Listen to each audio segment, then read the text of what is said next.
Bonsoir, ce soir nous accueillons Émeric Masson qui va nous parler d'un sujet qui peut faire polémique, hein, c'est-à-dire la télépathie qui peut survenir fortuitement ou pas fortuitement lors de séances de thérapie, d'hypnose ou dans la vie des gens tout simplement. Aujourd'hui, je pense que nous avons l'ouverture d'esprit et le recul nécessaire pour pouvoir parler simplement de ces sujets, les aborder. Et je pense qu'il y a beaucoup de personnes qui pourraient nous citer des exemples de leur vécu. Et donc, Émeric, eh ben, écoute, tu as écrit un livre sur la Ouais. télépathie en lien avec Pierre Janet. Je vais te laisser dans un premier temps te présenter tout simplement. Et puis, on va suivre et puis on va essayer de résoudre notre problème de transmission en direct sur Facebook qui actuellement ne fonctionne Ok. pas. Bon. Donc voilà, Émeric, je te laisse la parole. Donc, je vais me présenter rapidement parce que le but, c'est pas que je parle de moi, c'est pas très intéressant. Comme on est peu nombreux et qu'après on est entre gens de bonne compagnie, je vous invite à m'interrompre à n'importe quel moment pour me poser une question ou que je puisse développer un point particulier qui vous intéresserait si je suis en mesure de répondre. Donc moi, j'ai 50 ans quasiment là aujourd'hui. Et je pratique la psychothérapie en cabinet libéral donc depuis 2009-2010 à peu près.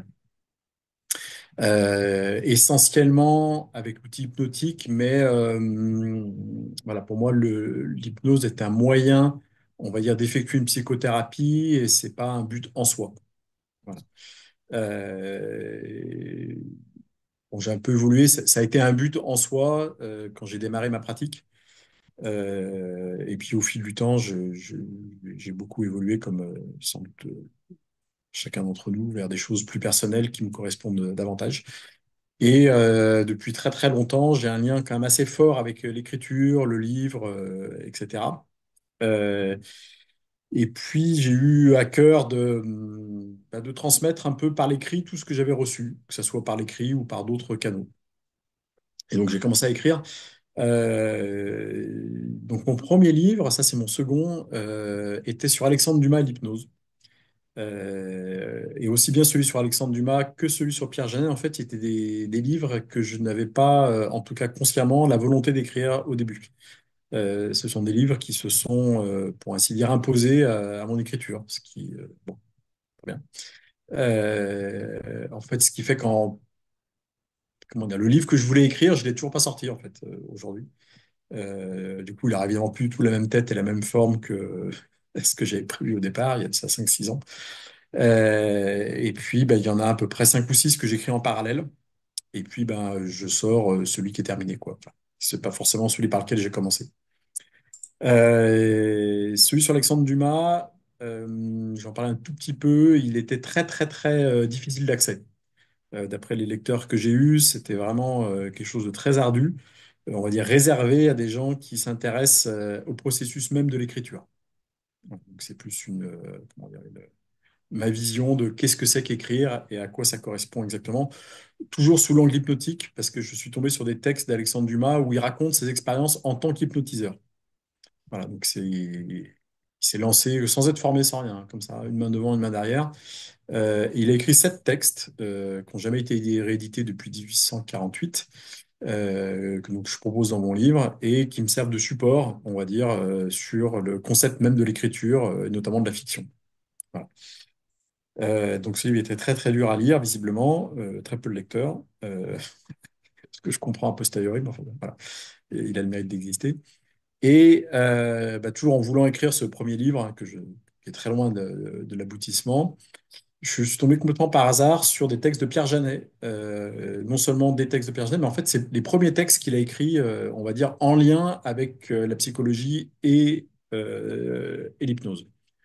Donc, il a commencé à écrire 2 ou 3 textes qui ne nous concernent pas vraiment nous, que je vais citer rapidement en termes de chronologie. Il a écrit un petit texte sur la propriété privée. Bon, pourquoi pas. Il a écrit une thèse sur l'alchimiste philosophe Francis Bacon, anglais du XVIe siècle. Et qu'est-ce qu'il a écrit d'autre? Et une introduction d'un livre de Malebranche sur les esprits animaux. Voilà. Qui est un philosophe qu'il aimait beaucoup.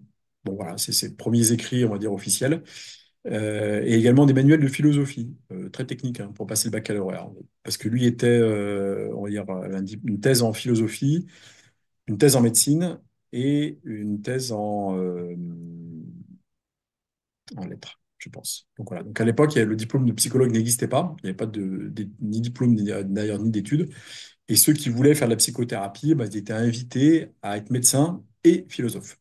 Voilà, donc si vous aviez l'honneur et la chance d'avoir Pierre Janet comme psychothérapeute, bah, il était à la fois médecin et philosophe, ce qui est quand même un parcours on va dire, peu commun, j'imagine, tant à l'époque qu'aujourd'hui.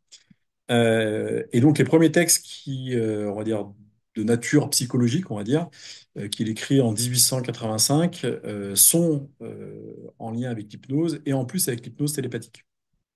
C'est-à-dire qu'à l'époque, comme il était professeur de philosophie dans un lycée au Havre, hein, donc, bah, c'est son métier.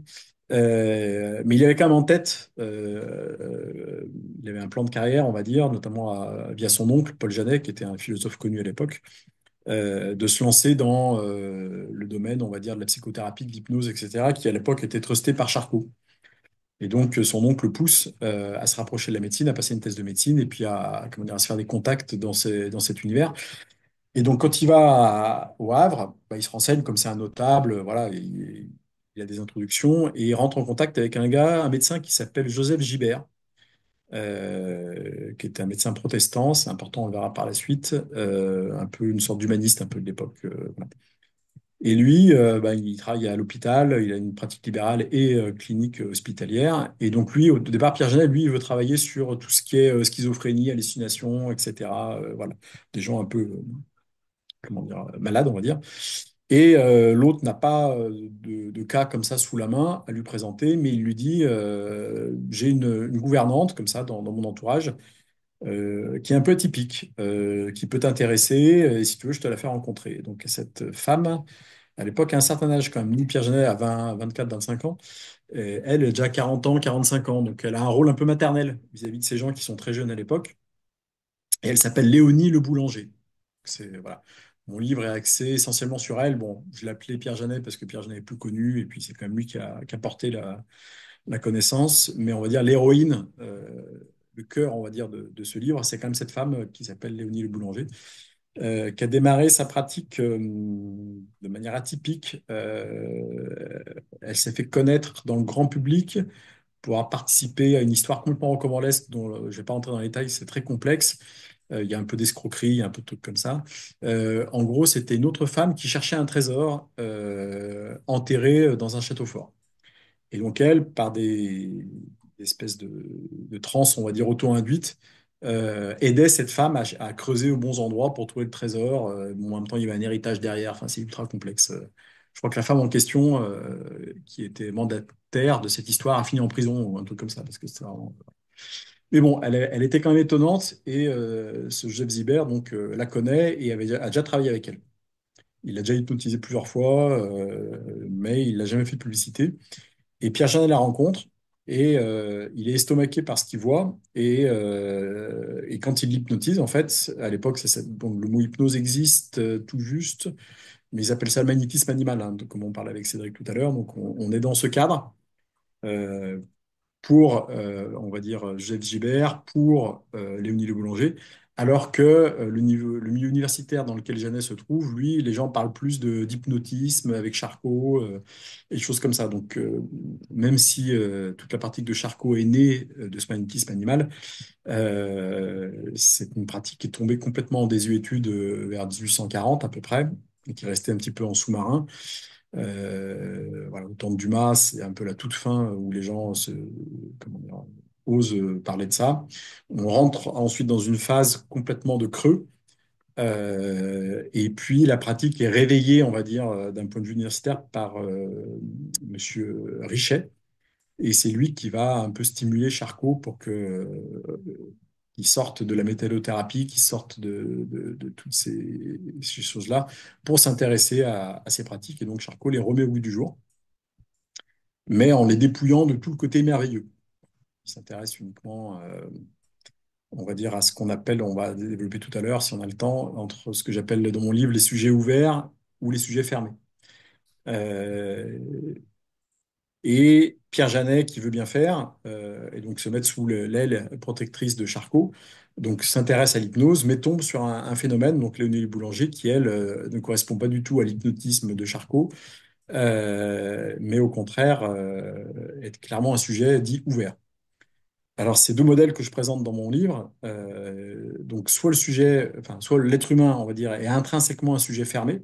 Ça veut dire que bah, vous n'aurez jamais la possibilité de savoir ce que je pense, à part par les phénomènes que je peux montrer. Donc, mes émotions, mes micro-expressions, etc., ma gestuelle. Et donc, ce qui pourrait permettre à quelqu'un d'un peu talentueux de, comment dire, de lire à peu près ce qui se passe dans ma tête. Mais on a accès en fait à l'autre que par les cinq sens. Donc son odeur, ce qu'il raconte, sa posture, le regard, etc. Ou alors, on se place dans un autre cadre plus large, ce que j'appelle le sujet ouvert, où on aurait accès à des choses un peu plus directes. Voilà, c'est-à-dire que on peut toujours faire une lecture de micro-expression, etc., de signaux faibles ou plus ou moins faibles. Et puis, on pourra avoir accès à d'autres choses qui, a priori, ne sont pas transmissibles par les cinq sens physiques. Et donc, Pierre Janet fait tout un tas d'expériences avec cette femme, Léonie, qui montrerait, a priori, bah, qu'on se place, en tout cas avec elle, dans un cadre ouvert.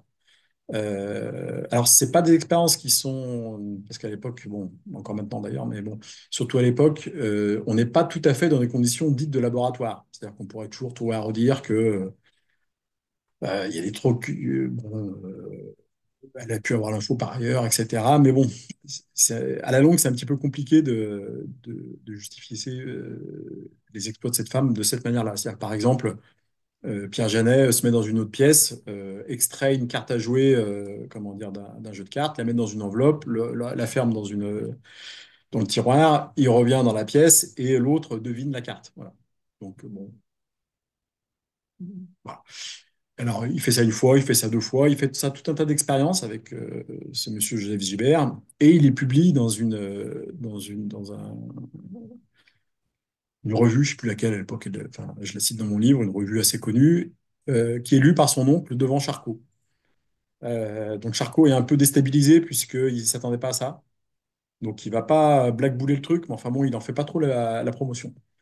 Mais cette revue était assez connue à l'époque et elle finit même par traverser la Manche et d'autres gens en Angleterre entendent parler de ça et du coup déboulent au Havre.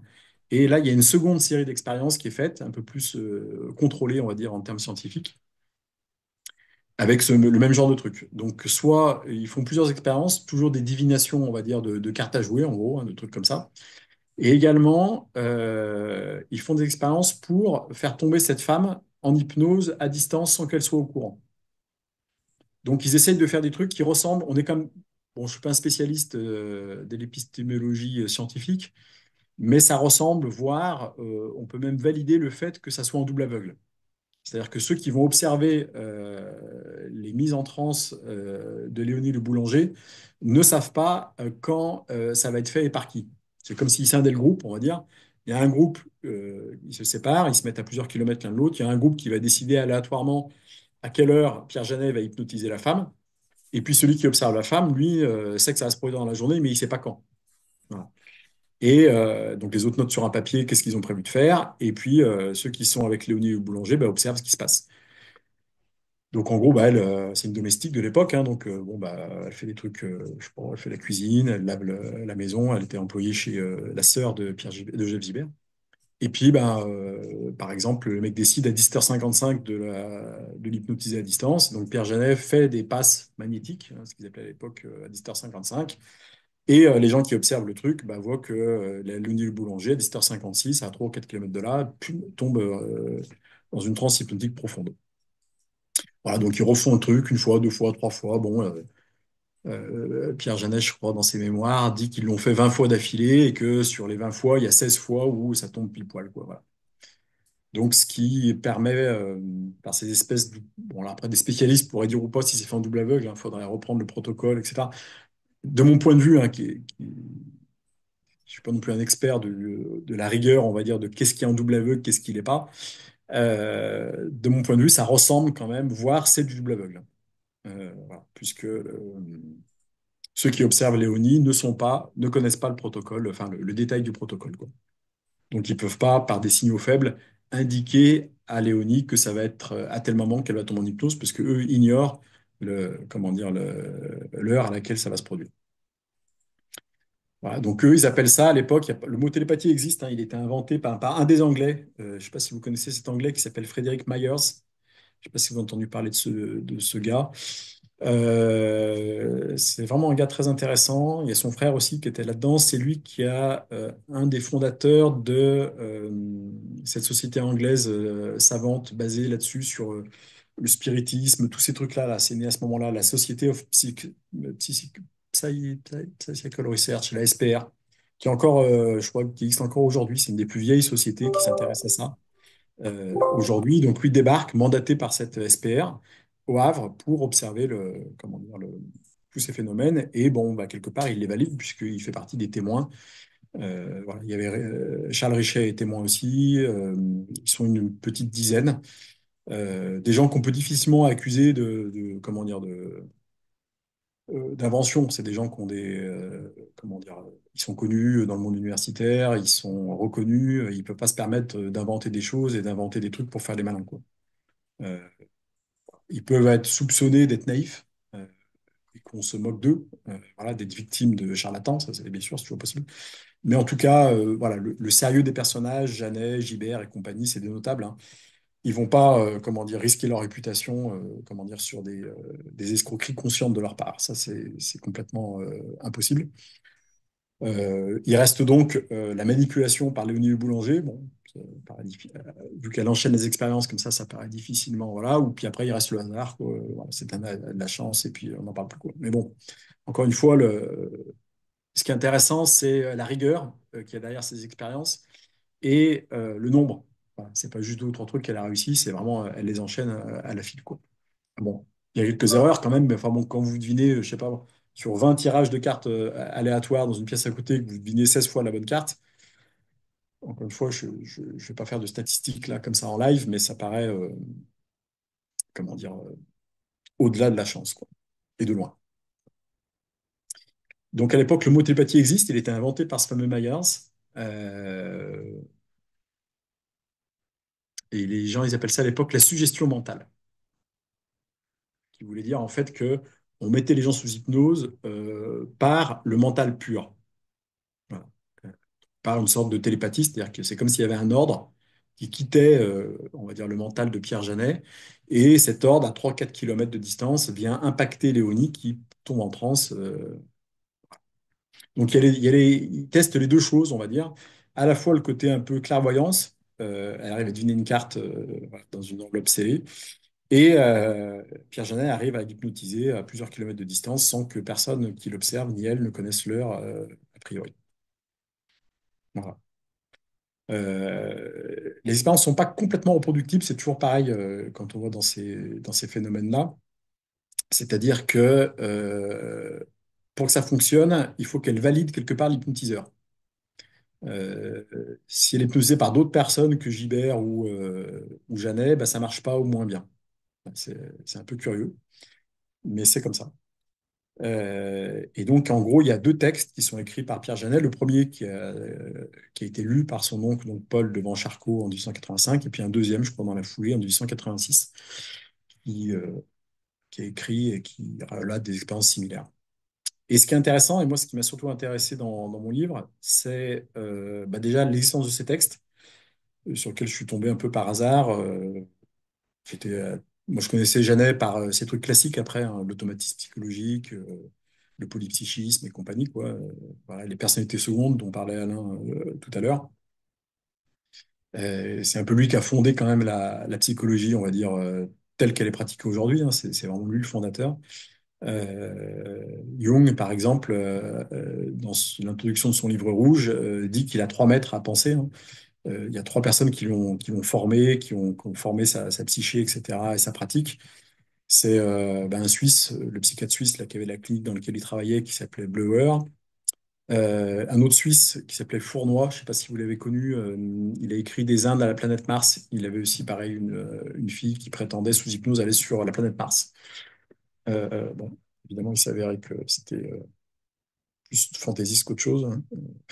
Le livre est marrant, hein, je vous invite à lire Des Hommes de la planète Mars, c'est vraiment marrant.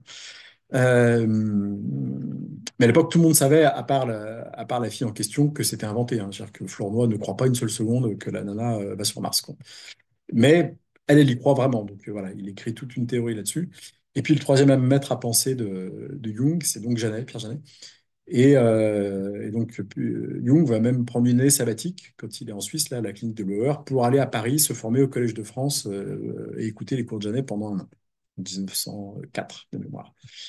Voilà, donc c'est un personnage qui, il n'a pas fondé d'école, contrairement à Jung ou à Freud, donc du coup il est tombé dans l'oubli, parce qu'il n'a pas eu de disciples, pas eu d'élèves qui ont porté la flamme de son enseignement. Mais néanmoins, à l'époque, il était mondialement connu, hein. C'était le psychologue, le psychothérapeute, voilà, de renommée mondiale. C'était presque une star. Bon, c'était pas le cas parce qu'il n'y avait pas de star system à l'époque, mais c'était l'équivalent pour l'époque. Et donc moi, ce qui m'intéressait, c'est donc moi je le connaissais dans ce cadre, hein, avec ses ouvrages classiques, etc. Et j'étais très surpris donc qu'il ait écrit ces textes-là d'une part, qui dénotent complètement par rapport à sa production ultérieure, qui est très conséquente, hein. Il a dû écrire des dizaines de bouquins de 600 pages chacun. Enfin, je sais pas comment les gens faisaient à l'époque pour, enfin, voilà, pour avoir une telle production scientifique et littéraire. C'est reste mystérieux. Euh, et surtout, ce qui m'a intéressé, c'est qu'il n'a plus jamais parlé de ses histoires. C'est pour ça qu'on entend, enfin, voilà, que même quand on s'intéresse à Pierre Janet, on ne tombe pas sur ces textes si on ne les cherche pas, puisque Janet n'en parle pas. Voilà. Il a fait un blackout total sur ces histoires sans les nier. C'est-à-dire qu'il aurait pu dire après, bon, bah, je me suis fait embrouiller par la nana, j'étais naïf, les expériences ont mal été faites, voilà, on s'est emballé, on fait des erreurs, ça, bah, tout le monde, passons à autre chose. Non, non, il ne les renie pas, d'un côté, et de l'autre, il n'en parle pas. Il fait un silence total. Et donc, je trouve intéressant, donc, il y a toute une partie de mon livre qui donne des pistes, des explications, etc., de pourquoi est-ce qu'il a fait le silence là-dessus. Voilà. Une des raisons que je mets en avant, qui est peut-être sans doute pas consciente chez Janet, mais bon, sait-on jamais, c'est qu'en fait, toutes ces théories donc psychologiques qu'il a mis en place et pour lesquelles il était reconnu à juste titre, en fait, il les a construites sur des personnages comme Léonie le Boulanger, dont Léonie le Boulanger, hein. C'est-à-dire qu'elle apparaît dans son fameux livre, hein, qu'il a fait connaître, l'automatisme psychologique. Grâce à ce livre, Charcot lui donne la direction d'un laboratoire de psychologie à Paris. Elle apparaît sous la lettre L, hein, comme Léonie. Et dans ces textes, comment dire, ces deux premiers textes, elle apparaît sous l'acronyme Madame B, donc le boulanger, on imagine. Et donc il la nomme, voilà, dans un cas c'est Madame B et dans l'autre cas c'est Madame L. Voilà, donc on sait aujourd'hui que c'est la même personne, mais à l'époque, quand vous lisiez les deux, a priori c'était deux personnes différentes. Et puis les autres, parce que c'était que des femmes quasiment sur lesquelles, non, je crois que des femmes tout court. Non, il y a eu un ou deux hommes, mais bon, essentiellement un pool féminin, un peu comme Charcot. En fait, ce sont sur ces femmes, a priori, on va dire télépathes, qu'il a construit, on va dire, ces théories psychologiques. Et donc, si au fond de lui, il sait que ces femmes sont télépathes, eh ben, on va dire que c'est-à-dire que tout ce qu'il décrit, en fait, ne vaut plus rien. Vous voyez, parce que lui, il pensait qu'en mettant les gens sous hypnose et en les étudiant, on avait un modèle de l'esprit humain. Que du coup, c'était une matière brute, en fait, que l'hypnose permettait d'accéder aux vraies personnalités, du coup, qu'on pouvait étudier et du coup, sur lesquelles on pouvait s'appuyer pour construire le polypsychisme, les personnalités secondes, etc., etc., etc. Sauf que c'est des idées qu'il avait lues au préalable. Et donc, si vous savez que les gens sont télépathes et que vous avez certaines idées et que vous vous appuyez sur ce que racontent les gens sous hypnose pour écrire quelque chose, bah en fait, c'est ce qu'on appelle un truc qui se nourrit lui-même, en fait. Oui, ça n'a plus aucun intérêt puisque les nanas ne font que le miroir de ce que lui pense. Du coup, s'il admet devant tout le monde que ces sujets sur lesquels il construit ses théories sont télépathes, bah, du coup, sa théorie s'effondre, implose d'elle-même, en fait. Oui. Du coup, il n'a pas intérêt, effectivement, à dire la télépathie existe, parce que sinon, bah, tout son modus opératoire s'effondre comme un château de cartes, quoi. Alors, on est effectivement dans un souci scientifique, dans une approche scientifique qui est complexe par rapport à un phénomène pour lequel on ne dispose pas vraiment d'outils. Et l'idée, c'est de démontrer scientifiquement, entre guillemets, que ce phénomène existe. Mais l'autre manière scientifique de le démontrer, c'est l'expérience.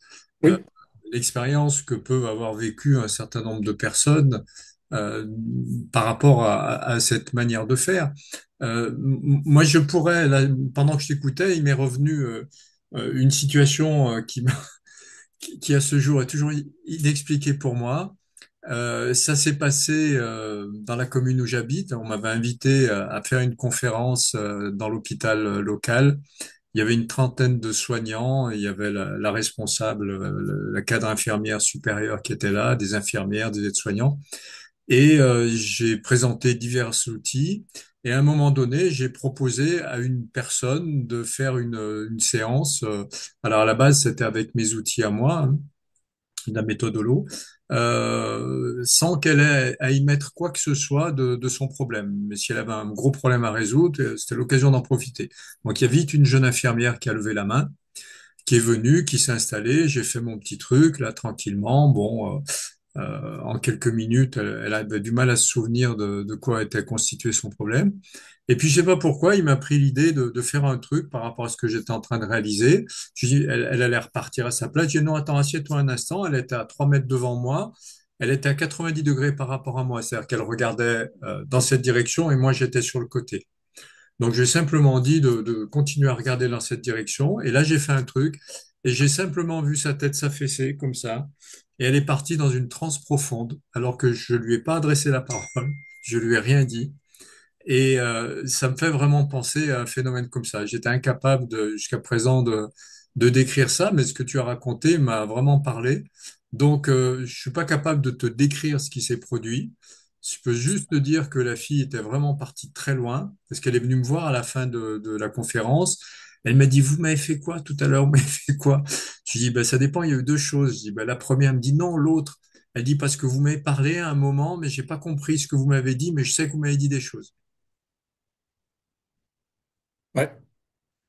Voilà, donc, Alors, donc voilà, c'est ce genre d'expérimentation qu'on ne peut pas arriver à justifier soi-même, mais il s'est manifestement passé un phénomène d'échange, une interaction non verbale qu'on peut qualifier de télépathie, j'imagine. oui, alors, je pense que tout le monde, au fil de la pratique, on a pu vivre ça en cabinet d'une manière ou d'une autre. Mais le fait est que, enfin, je sais pas comment vous travaillez chacun de votre côté, mais le fait est qu'en cabinet, on échange quand même beaucoup. Je veux dire, c'est-à-dire qu'on est à la fois jugé parti. Donc, d'un point de vue scientifique rigoureux, en fait, ça prouve rien. Je veux dire, la personne a pu capter un truc, vous avez pu capter autre chose, etc. Je veux dire, c'est convaincant pour celui qui le vit, parce que voilà. Mais pour l'extérieur, ça peut ne pas l'être. À juste titre d'ailleurs, au demeurant. Voilà. Ce qui est intéressant dans le cas de Janet, c'est qu'il essaye de faire justement un double aveugle. C'est-à-dire que celui qui fait l'expérience, c'est pas lui qui va mesurer les résultats. Parce que sinon, c'est biaisé, quoi. On le sait tous. Alors, ça veut dire que ce genre d'expérience, bah, c'est pas, comment dire, quelqu'un qui n'y croit pas, quand il écoute ton histoire, il va trouver un biais, en fait. Il va dire oui, mais bon, Ah, mais j'ai euh, aucun doute là-dessus. Les gens voilà. qui n'y croient pas disent c'est pas possible, ça n'existe pas. Maintenant, j'attends leur explication. Qu'est-ce qui s'est passé? Alors, je pense que sur ce genre de, comment dire, bah, il faudrait que tu décrives exactement, comment dire, ce que la nana a dit, ce qu'elle a ressenti, etc. Et je pense que quand on est sur un non-double aveugle, en fait, bah, en fait, c'est comme l'effet placebo. Tu vois ce que je veux dire? C'est comme si tu disais mon placebo guérit le truc. Tu vois ce que je veux dire? Non. Enfin, c'est pas lui. La molécule n'est pas active. Tu vois ce que je veux dire? C'est pas parce que tu guéris que tu as une molécule active. Tu vois? C'est pour ça que sur un placebo, on le fait en double aveugle. C'est-à-dire que celui qui va donner le placebo ne sait pas où est le placebo et où est la molécule active. Et donc, en fait, les gens qui sont matériaux matérialistes, cartésiens, eux, ils vont accepter à la limite que, comment dire, qu'il y ait une anomalie à condition que ce cadre soit respecté. Sinon, ils vont dire non, non, mais comment dire, c'est pas valide d'un point de vue scientifique. Dans ce cadre de science, on va dire, tel que nous on l'entend au XXe siècle, 21e maintenant, ils auront raison. Tu vois ce que je veux dire? Oui, du point de vue de cette science matérielle qui veut Voilà. démontrer des choses matérielles, concernant des choses qui sont immatérielles, ils auront toujours raison parce Non, que non, tu peux pas rien. forcément, parce que si jamais, par exemple, alors, ce serait intéressant, moi, j'aimerais que, pour l'instant, mon livre n'intéresse que des gens qui sont déjà convaincus. Donc, c'est très bien, je m'en réjouis, mais j'aimerais vraiment que quelqu'un qui ne croit pas à ça le lise, d'accord, et me donne un cadre explicatif, comment dire, de ce qui s'y passe. Parce que pour moi, on est dans du double aveugle ou pas loin. Voilà, il faudrait qu'un spécialiste de l'épistémologie dise non, c'est pas tout à fait double aveugle parce que jamais, machin. Pourquoi pas? Mais j'aimerais vraiment avoir cette discussion. Moi, je pense que ces expériences ont été faites dites en double aveugle. Donc, ce qui est intéressant, parce qu'on a Pierre Janet, qui est donc quelqu'un qui n'est pas un farfelu. Les gens qui sont autour ne sont pas non plus des farfelus. Charles Richet, par exemple, il a eu le prix Nobel de médecine en 1913 pour bon, un truc qui n'a rien à voir, hein, pour, je ne me souviens plus, un truc assez technique. Enfin bon, le gars se chope un prix Nobel de médecine.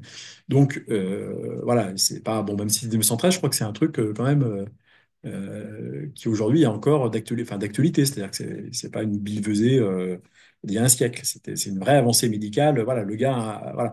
Donc on peut pas dire Charles Richet, bon, voilà, a fumé la moquette. Voilà. Pareil pour Pierre Janet, pareil pour son oncle, qui était un philosophe reconnu. Enfin voilà, et tout ce corpus, on va dire, font une expérience que moi, bon, à ma mesure, estime être en double aveugle et obtiennent des résultats pas reproductibles à 100%, mais on n'a pas besoin de ça. Si on devine 16 fois sur 20 par télépathie une carte qui est fermée dans une enveloppe, encore une fois, j'ai pas les stats, mais ça suffit en fait à démontrer le truc, pour peu que l'expérience soit bien faite. Voilà. Après, s'il y a un biais de l'expérience, évidemment, c'est autre chose. Voilà. Mais pour ça, il faut que celui qui hypnotise, par exemple, comme toi, etc., ne soit pas celui qui observe le truc. Tu vois ce que je veux dire? Sinon, dans la science dite dure dans laquelle on est aujourd'hui, les gens disent bah, peut-être, mais ça répond pas à moi ce que j'appelle de la science. Et de ce point de vue, ils auront raison. Voilà. Alors, Et, juste pour précision, parce que si tu veux, moi aujourd'hui, la méthode scientifique, même en double aveugle, elle me convainc pas. ah non, mais ça c'est autre chose. C'est pour ça que je dis, Surtout après ce qui s'est passé depuis 2020, où on s'est aperçu finalement qu'on peut faire dire ce qu'on veut bien euh, sûr.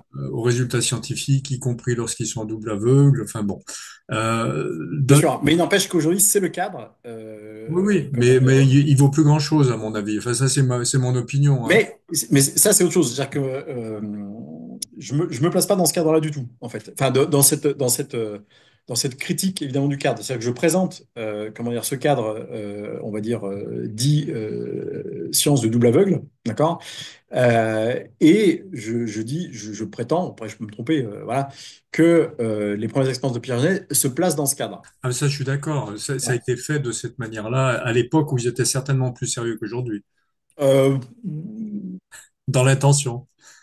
Attention. Attention. Après, dans la pratique, il faudrait voir exactement le truc. Mais c'est intéressant parce que c'est la première fois, on va dire, bon, les doubles aveugles existent depuis avant Pierre Janet, mais c'était pas institutionnalisé comme maintenant. C'est-à-dire que les gens savaient qu'il y avait des trucs, etc. Mais ils le faisaient pas complètement de mémoire. Le double aveugle, on a une première expérience, je crois, en 1750-56, je crois, qu'il y a un petit malin, je crois, qui a commencé juste avant la Révolution française à faire la première expérience en double aveugle, etc. Bon, évidemment, c'est pas formalisé, le gars, voilà. Donc le concept existe hein, depuis quasiment un siècle, mais il est utilisé petit à petit. Voilà, il n'est pas formalisé. Le mot n'existe pas vraiment. Les gens n'essayent pas de se mettre dans ce cadre, etc. Forcément, etc. Mais ils se rendent compte quand même qu'il raconte des choses merveilleuses et qu'il ne peut pas juste dire j'ai vu ça. Voilà. Par exemple, comment il s'appelle le fameux Dumas fait des expériences similaires hein, donc de télépathie avec pour le coup un autre gars qui s'appelle Alexis Didier. Donc lui, Dumas n'est pas médecin, évidemment, et de loin. Et donc lui se contrefout complètement, comment dire, du double aveugle et compagnie. Lui, il va à fond, il fait ses trucs. Les gens le croient, tant mieux, le croient pas, il s'en tape. Euh, Néanmoins, quand on lit ce que Alexis Dillier a fait avec Dumas et avec d'autres, il y a une telle, comment dire, un tel nombre de résultats et un tel nombre de témoignages, et surtout une telle précision dans la télépathie d'Alexis Dillier, comment on est submergé par le nombre de témoignages et le sérieux des témoins. Et on se dit, non, mais c'est pas, ok, c'est pas du baveugle, mais enfin bon, là, au bout de 10 000 trucs comme ça, complètement dément, on est presque obligé par la quantité de se dire il y a autre chose que juste de la chance ou de l'escroquerie ou de la manipulation du public, etc., quoi. Ok, alors prenons le parti pris que Alors, l'expérience a été bien réalisée en double j'ai- aveugle, et qu'est-ce qu'il y a comme mécanisme et comme phénomène derrière cette télépathie? Qu'est-ce que tu juges? Qu'est-ce que tu penses qui s'active? Comment ça fonctionne? j'avais une question justement d'Isabelle qui me pose à peu près la même chose dans le chat. Je ne sais pas si vous voyez le chat, vous. Oui, tout le monde le voit On voit normalement. donc voilà. Donc elle dit bonsoir monsieur, j'ai de gros problèmes. En quoi ça consiste la télépathie? Comment ça marche? Bah en fait, bah, on n'en sait rien. Voilà. Euh, on ne sait pas. Euh, non, on ne sait pas, franchement, on ne sait pas. En fait, même au fond, mais la question est intéressante. Le problème, c'est qu'en fait, on ne sait rien. Si on, comment dire, si on remonte le comment du comment du comment, on ne sait même pas pourquoi la gravité ça fonctionne. Au final, pourquoi deux masses lourdes s'attirent, on n'a aucune idée, quoi. Euh, on sait que ça marche, quoi. Que le Soleil attire la Terre, que la Terre attire la Lune, que la Lune attire l'eau, qu'on est collé au sol par la gravité, ça personne ne peut le nier. Voilà. Après, pourquoi est-ce que du lourd attire du lourd? On ne sait pas. Alors, il y Et a, je pense que la télépathie, c'est pareil, c'est-à-dire qu'après, comment dire? Je vais quand même répondre à la question. C'est-à-dire que c'est des phénomènes qui sont visiblement subtils, qui ne marchent pas avec tout le monde, parce que tout le monde n'est pas Léonie Boulanger, tout le monde n'est pas Alexis Didier, hein, issu de voir. Voilà. En revanche, si vous vous mettez dans un cadre donné, il y a plus de chances que ça se produise. Voilà. Et ce cadre, il est évidemment, il nécessite une certaine ouverture d'esprit. Et là, il se peut qu'on favorise ce type de pratique. Voilà. Qu'on favorise. Mais ça reste des choses subtiles, ça reste très proche de l'humain, ça reste très dépendant des gens. Moi, il m'est arrivé des choses un peu comme tu racontais en séance, Alain, avec, je me souviens d'un patient complètement par hasard. Je ne sais plus comment je me suis aperçu de ça. Peu importe d'ailleurs le numéro. Le gars pouvait deviner combien de doigts j'avais derrière mon dos, quoi. Voilà. Et le gars, je lui ai fait peut-être, je sais pas moi, 10, 20 fois le test, et puis le mec a eu juste à chaque fois, quoi. Donc, bon, entre 1 et 10, il devinait à chaque fois le nombre de doigts que j'avais derrière mon dos.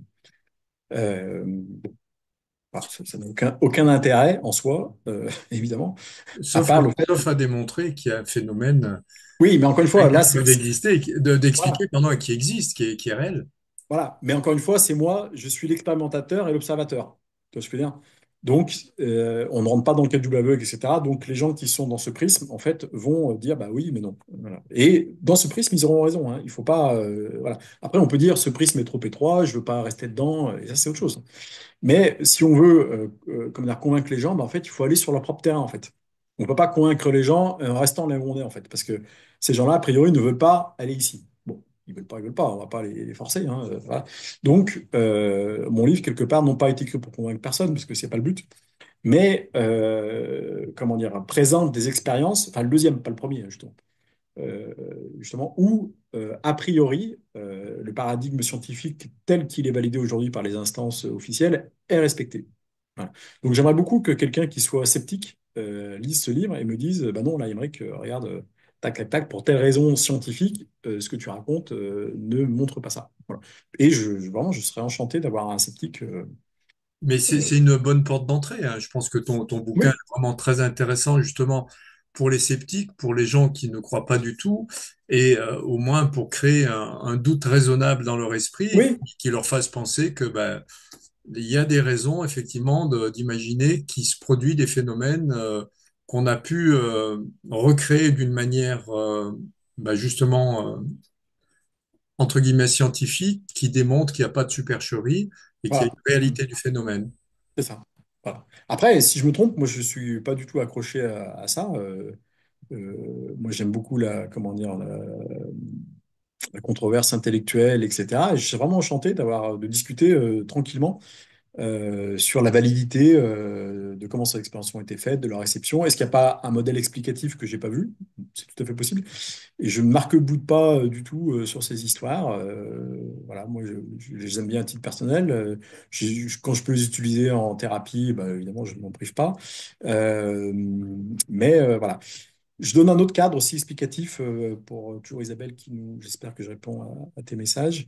À un moment donné, je vais faire tout un chapitre dans mon livre. Alors c'est très résumé parce que ça nécessiterait évidemment un peu plus de temps, mais bon, je ne peux pas non plus faire un livre de 1000 pages. Sur un modèle, on va dire, de la psyché humaine, je ne sais pas si vous connaissez, qui vient des États-Unis, comme souvent, et qui s'appelle la spirale dynamique. Je ne sais pas si vous avez entendu parler de ce truc-là. Ça a été mis en place par un psychologue américain dans les années 60, 50-60, qui s'appelle Charles Graves, et ça a été repris et packagé par deux de ses élèves, Beck et Cohen, de mémoire, qui ont fait un bon boulot de marketing, et en fait qui montre, enfin, qui explique dans quelle, on va dire, zone de cette spirale la télépathie peut se produire. En gros, pour ceux qui connaissent un peu, je vais vraiment très rapidement décrire cette spirale. En gros, les mecs ont mis des couleurs et la spirale s'enchaîne. Donc, très rapidement, pour pas rentrer dans le détail, voilà. En gros, on démarre à beige. Voilà. Ensuite, il y a violet, rouge, bleu, orange, vert, jaune, turquoise. Puis après, ça part. Voilà. En gros, les phénomènes dits d'hypnose, de télépathie, etc., correspondent au psychisme de gens qui sont majoritairement centrés en violet, donc au tout début de la spirale, donc dans les mondes hypnotiques, chamaniques, etc., les esprits de la nature, la tribu, pour faire très... Ensuite, rouge, en gros, c'est Conan le barbare, Achille, la guerre de Troie. Le bleu, c'est l'absolutisme religieux avec le livre, les pharaons, les pyramides, etc., les cathédrales. Et on arrive à orange avec la science telle qu'on la connaît, nous, aujourd'hui, avec le double aveugle. Voilà. Donc, Pierre Janet, en fait, lui, aspire à orange, en fait. Il veut aller à orange, il veut être là-dedans, en fait. Il veut être dans ce monde. Alors que lui, à l'époque, la France est quand même essentiellement centrée en bleu, avec beaucoup de gens donc, qui sont encore en, en rouge et en violet. Voilà. Et donc, c'est en gros un choc des cultures entre le violet de Léonie Le Boulanger et le orange de Pierre Janet. Voilà. Et donc, en fait, bah, lui, il a pas réussi, mais bon, c'est parce que c'est. Voilà. Il n'a pas réussi à concilier, on va dire, toutes les étapes de cette spirale. Du coup, il est tiraillé entre le violet, il se dit putain merde, il y a ce truc, etc., qui existe. Mais en même temps, si moi je me sens sur le violet, jamais je serai professeur au Collège de France. Jamais. Parce que professeur au Collège de France, on est dans du bleu. Et lui, Pierre Janet, donc, était là-dedans. Et de par sa pratique de psychothérapie libérale, etc., de double aveugle, dans du orange. Et donc, pour, entre guillemets, grimper dans ces étages de la spirale, il a lâché ce que les gens font en général. Il ne faut pas le faire, mais bon, les gens font ça en général. Il lâche les étages du dessous. Voilà. J'ai été très. J'avais coupé le son. Pendant que tu expliquais tout ça, alors j'ai un autre exemple personnel, mais on va pas arrêter de parler de moi, j'en parlerai peut-être tout à l'heure. Mais il y a un exemple qui est connu, qui s'est passé avec un monsieur qui s'appelle, j'ai recherché, Messing, je crois, Wolf Messing. Et Wolf Messing avait cette capacité justement de télépathie, d'influencer les gens. Et bon, il y a toute une histoire par rapport à lui, mais un jour, il a été emmené voir Staline, et Staline, qui croyait pas à ses capacités, à ses dons, lui a demandé de venir jusqu'à lui, et il a mis toute une ribambelle de points de checkpoint, de garde, de soldats pour lui barrer la route, sans lui permettre de passer, et il lui a pas donné de laisser-passer. Donc, en fait, les soldats avaient ordre de laisser passer personne. Et ce gars a franchi tous les obstacles parce que il a convaincu mentalement les soldats qu'il avait le droit de passer, que c'était tout à fait faisable pour lui et qu'il avait cette autorisation-là. Et donc, il a pu avancer. Je vais vous montrer ça. Alors, je ne connais pas ce Wolf Messing. Il est arrivé presque la même chose à mes parents, entre guillemets. Voilà. Oui, j'ai entendu parler de ce gars, oui. Voilà. Et donc, son plus gros exploit, c'est ça, c'est justement, c'est que il lui a demandé, voilà, Staline lui a demandé de venir à sa datcha, et il a donné aucune autorisation et il a franchi tous les gardes qui étaient interposés jusqu'à Staline sans, sans aucune permission officielle. Et son moyen de fonctionnement, c'est la télépathie, justement. Alors, c'est ce que, encore une fois, c'est- bon, on va pas partir du principe que c'est vrai, parce que bon, Oui, ça n'a oui, aucun intérêt. Euh, mais ça peut s'expliquer autrement, pour le coup. Tu vois, tu connais forcément un gars qui s'appelle Darren Brown. oui, Donc lui, je pense, arriverait à un résultat similaire, mais lui ne croit même pas à l'hypnose, si tu veux. Tu vois ce que je veux dire? Donc lui, il prétendrait, enfin, il arriverait au bout, j'imagine, voilà, comme ce Messing, mais lui, il expliquerait ça par une forme de complaisance sociale, de, comment dire, de distraction d'attention, etc. Tu vois, quand tu vois Darren Brown agir, tu imagines qu'il peut rentrer à peu près n'importe où sans autorisation. Et Darren Brown te dirait, ah non, non, non seulement lui, il ne croit pas à l'hypnose, pour lui, c'est une sorte de complaisance sociale qu'on peut activer ou désactiver, etc. Et il croit encore moins, du coup, à la télépathie, si tu veux. Donc lui, il se placerait dans un cadre. Alors peut-être qu'il fait de la télépathie sans le savoir, hein. Mais lui, en tout cas, te regarderait droit dans les yeux et te dirait, non, non, monsieur Alain, il n'y a pas de télépathie là-dedans. C'est juste des techniques, comment dire, de manipulation basique que je maîtrise très bien. Et puis voilà, quoi, j'appuie sur les points faibles des gens, je distrais leur attention, je leur fais croire que, etc. Je les mets entre guillemets sous hypnose, même si ça n'existe pas. Mais voilà, du coup, le mec me voit pas, je passe derrière. Voilà, lui, il te mettrait tout ça dans ce cadre. Tu vois ce que je veux dire? Euh, ouais. je me fais l'avocat du diable, hein, Oui, si tu oui, veux. tout à fait. Je pense qu'aujourd'hui, l'équivalent de cette Léonie Le Boulanger et de, comment il s'appelle, de ce Alexis Didier, hein, donc on parle de gens qui sont morts il y a plus d'un siècle, il y en a un qui existe, hein, et qui se prête plus ou moins, on va dire, à des expériences type double aveugle, etc. C'est le fameux Nicolas Fraisse.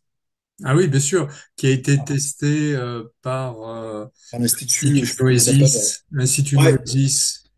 en Suisse. Donc là, visiblement, les gens, les deux qui ont cet institut, eux, ils sont formés, on va dire, au double aveugle, sciences telles qu'on l'entend aujourd'hui. Et donc, on imagine que les conditions de laboratoire dans lesquelles ils pratiquent avec Léon Fraisse obéissent, on va dire, à la structure, on va dire, du double aveugle, etc. Complètement. C'est Sylvie Détiolaz. C'est ça. Et Sylvie Charles Détiolaz, Fourier, voilà. Jean-Charles Fourier, ou un truc comme ça, ils Ouais, sont deux. voilà, ils sont deux et ils ont passé 10 années à expérimenter, à Voilà. demander de choisir. Alors, leur version à eux, c'est plus une sortie de corps, hein, comme ils l'expliquent, Oui, bon, qu'ils après, se déplacent sur le lieu. Il explique quand il faisait ses études, quand il y avait une interro au lycée, eh bien, il laissait chez lui des cahiers ouverts à certaines pages. Et donc, il sortait de son corps, il allait lire les réponses et il revenait les noter. avec de la télépathie pure, il aurait pu voir la réponse dans la tête du prof, c'était encore plus court. Ouais, aussi, aussi.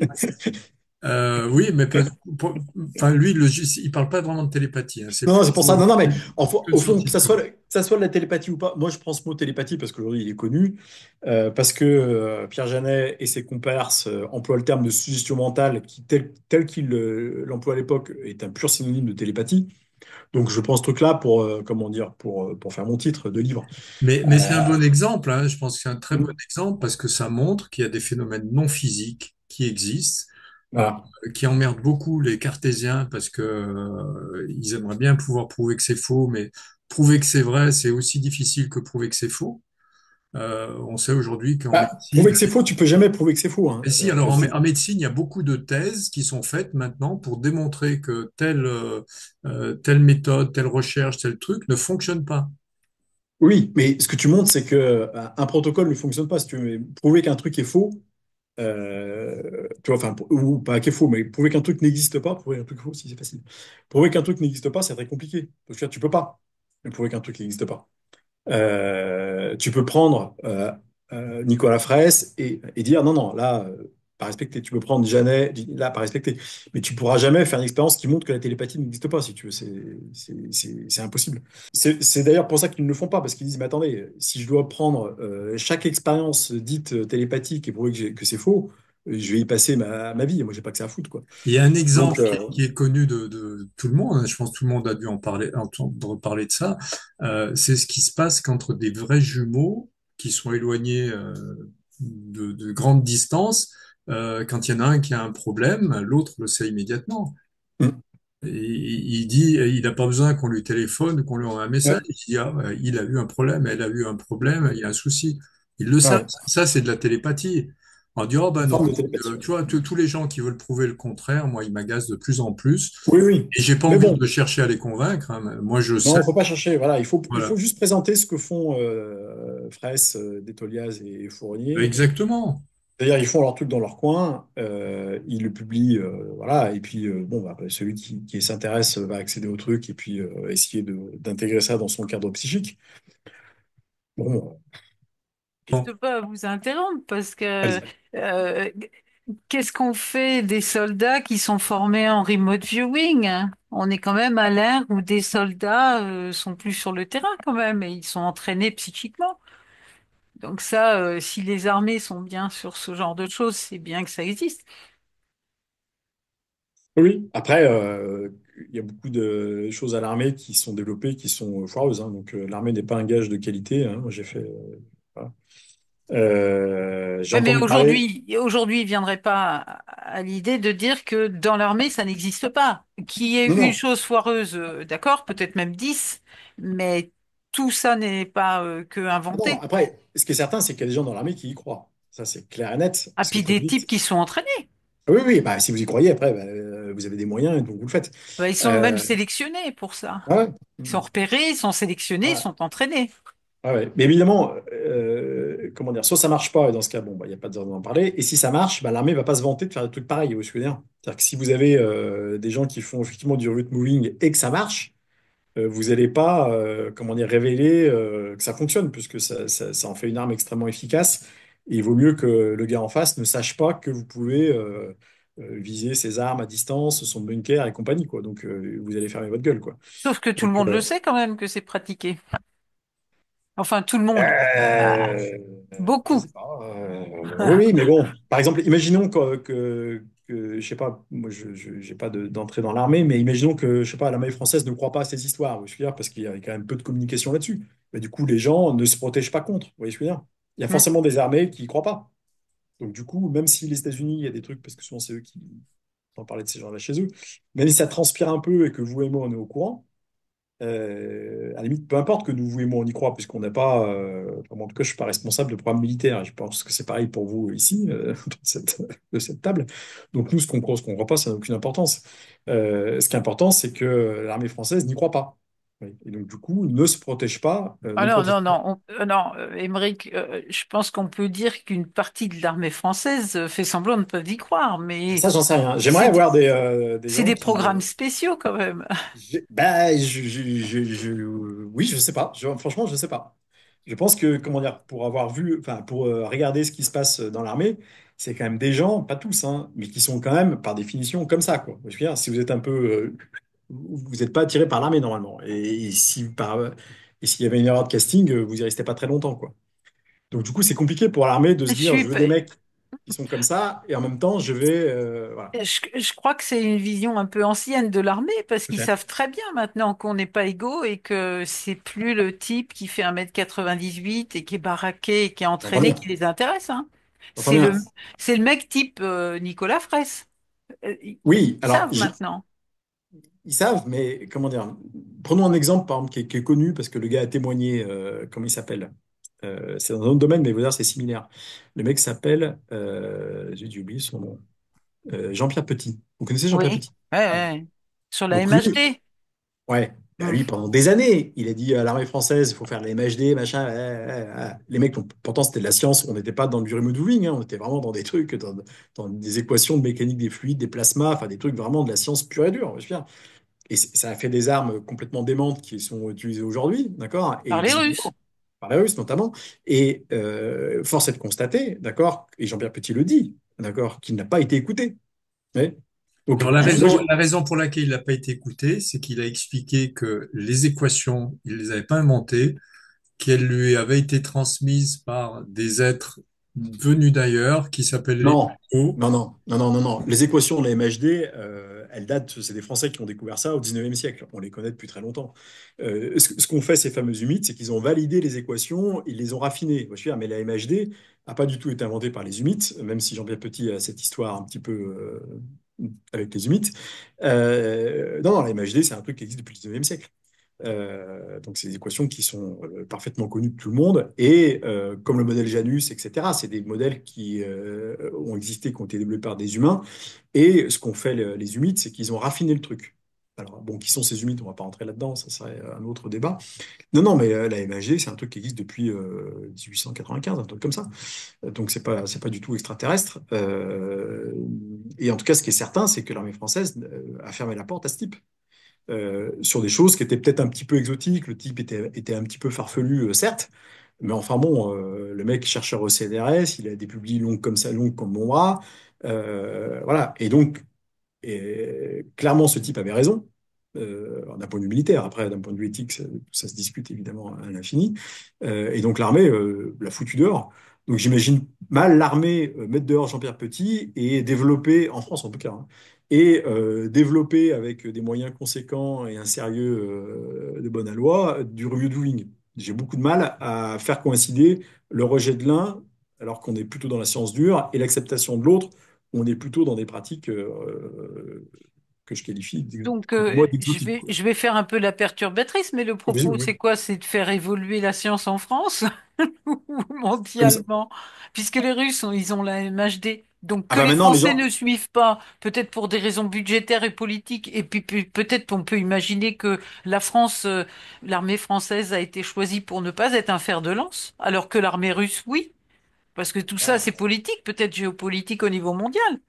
Ah, moi, Alors, puisqu'on ça parle, m'intéresse de parler de tout ça, mais alors là, on ouvre le débat, et je suis pas contre, hein, puisqu'on mais parle de la Russie, il y a une expérience qui a été faite en remote viewing. Donc, et il y a je crois qu'il est suisse, il s'appelle Fabrice Bonvin. Il développe un peu cette technique de remote viewing. Et il y a des personnes qui ont été utilisées aux États-Unis par les services de renseignement. Ils voulaient savoir ce que faisait la Russie à un certain endroit. Parce qu'ils voyaient qu'il y avait des choses qui étaient en train de se faire, il y avait des constructions de bâtiments, des choses comme ça. Et le gars en question a dit, bah, ils sont en train de construire un nouveau sous-marin. L'usine était à 2 kilomètres du bord de mer. Donc tout le monde s'est fichu de lui. Il dit mais non, c'est pas possible. Ça se construit en cale sèche, vérifié, refait. Et j'ai dit non non. Il dit je vous assure, c'est un nouveau sous-marin. Il est gros comme ça, il a telle forme, etc. Et en fait, quelques mois après, les Russes ont commencé à creuser un immense canal sur 2 kilomètres jusqu'à l'usine et ils ont fait sortir le nouveau sous-marin. ouais. Donc, il l'avait clairement identifié.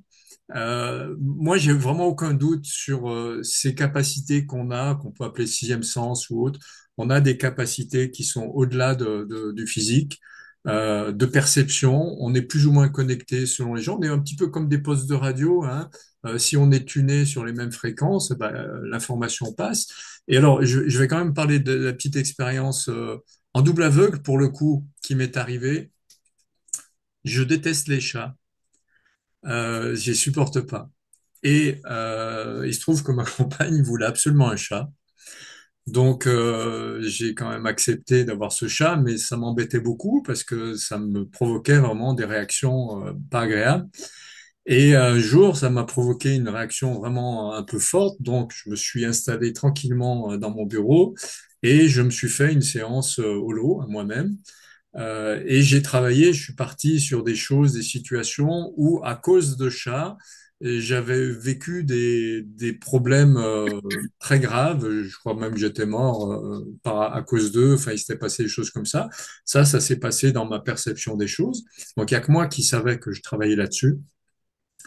Et un moment après, quand j'ai retrouvé ma compagne, elle m'a demandé ce que je faisais. J'ai dit, ben, je viens de me faire une petite séance. Elle me dit, oui, j'ai vu. Il s'est passé telle chose. Tu étais à un endroit où les chats ont créé, est à l'origine de beaucoup de maladies, de beaucoup de décès, et ça t'avait créé des gros problèmes à ce moment-là dans cette ville-là.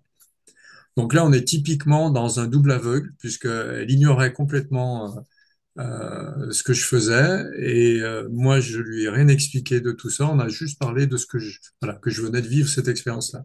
On a raconté la même histoire. Mm. Donc moi, j'ai vraiment aucun doute sur cette Ah non, possibilité. non. Si des gens, c'est pour ça que ton bouquin, c'est vraiment un tremplin très intéressant pour les sceptiques, pour commencer à douter. euh, le doute raisonnable, c'est Ce qui est bien. intéressant, enfin, voilà, moi, s'il y a deux choses qui m'ont intéressé dans cette histoire, enfin, c'est que Pierre Gès soit intéressé à ça, comment dire, au tout début de sa carrière. Pour moi, c'est pas anodin, comment dire, ce par quoi les gens commencent, dans la symbolique, dans tout ça. Comment dire, je donne beaucoup de poids aux premiers écrits par rapport aux derniers. Donc, je trouve ça très intéressant qu'il ait abordé la psychologie, l'hypnose, etc., par ces phénomènes, on va dire, qui relèvent du merveilleux, en un sens. Et également, presque encore plus intéressant, le silence ensuite autour. Euh, à la fois de sa part, donc je donne tout 5 ou 6 explications, j'en ai deux ou trois là, il y en a encore deux ou trois autres, qui sont des hypothèses évidemment. Et puis ce silence qui perdure. C'est-à-dire qu'aujourd'hui, quand Janet est ciné et comment dire est cité, on ne parle jamais de ça, alors que c'est fondateur en fait, c'est là-dessus qu'il s'appuie. Voilà. Pour revenir sans parler du double aveugle, parce que cette Léonie a eu une carrière ensuite derrière. Je l'évoque dans mon livre grâce à une chercheuse qui s'appelait Jacqueline Carrois, qui est un peu connue, qui a fait, je m'appuie sur ses travaux, qui a participé indirectement à l'affaire Dreyfus. C'est-à-dire qu'elle a été sollicitée par Joseph Gibert pour aider le frère, donc d'Alfred, Mathieu, à essayer de gonfler le dossier de son frère pour que ça se passe mieux pour lui, quoi. Et donc, par télépathie, encore une fois, elle arrive à accéder quelque part au cerveau, je sais pas quoi, à la pensée des juges. Et donc, elle révèle des choses qu'on sait maintenant, qui sont historiques, hein, notamment que l'accusation, les procureurs avaient des pièces accusatrices cachées qu'ils ont décidé, pour des raisons militaires ou autres, etc., de ne pas révéler à la défense.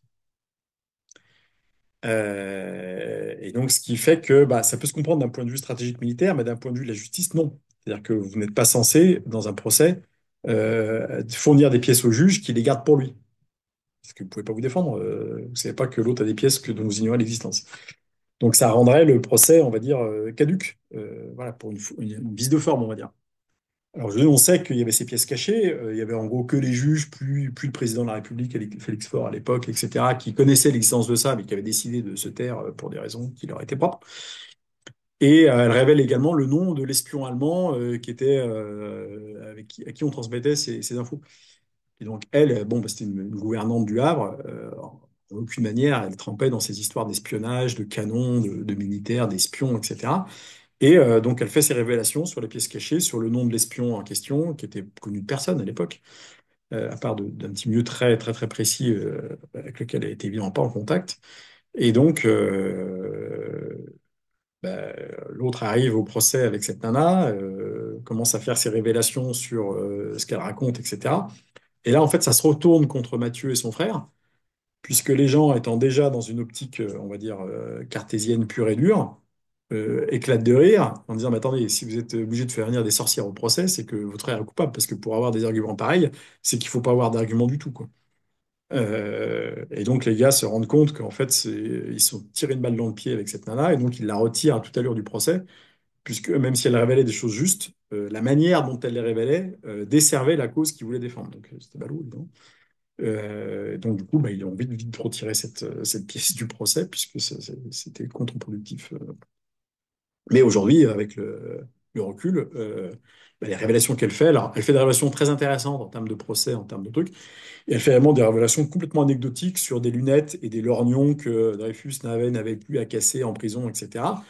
Après, on s'en fout complètement, sauf que ça s'est avéré vrai, quoi. Alors que le gars était à l'île de Ré, aucun moyen de savoir qu'il avait cassé ses lunettes, par exemple. Voilà. Parce que c'était vraiment pas une info qui était. À l'époque, il n'y avait pas de mail, il n'y avait rien. Et donc, comme ça, elle fait tout un tas de révélations sur Dreyfus qui se s'avère être vrai des mois après, quand sa femme va le voir, effectivement, il a cassé ses lunettes et tout. Alors le frère dit comment ça, la nana me l'avait dit, j'avais pas écouté l'histoire, et en fait, si, elle avait bien vu qu'il avait un problème de lunettes ou de lorgnon, je sais pas dans quel sens, il faut reprendre mon livre, c'est détaillé. Voilà. Donc elle a eu après un parcours, cette femme, voilà, elle a été même employée par Mathieu Dreyfus comme gouvernante, parce que du coup, il s'est pris d'affection pour elle.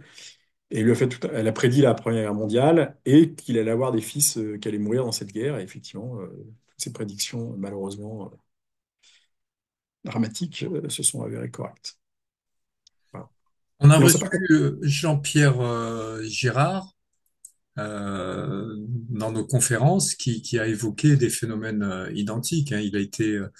Il nous a produit des documents, il a été employé par les services de gendarmerie, par l'armée française, par la CIA, par tout un tas d'autres éléments, parce que il a cette capacité de percevoir les choses. Il nous a notamment expliqué, alors je sais plus si c'est dans une conversation personnelle ou pendant la conférence, mais quand il y avait la guerre des échecs, tu sais, il y avait le Karpov contre Kasparov. Oui. C'était un haut niveau politique et diplomatique.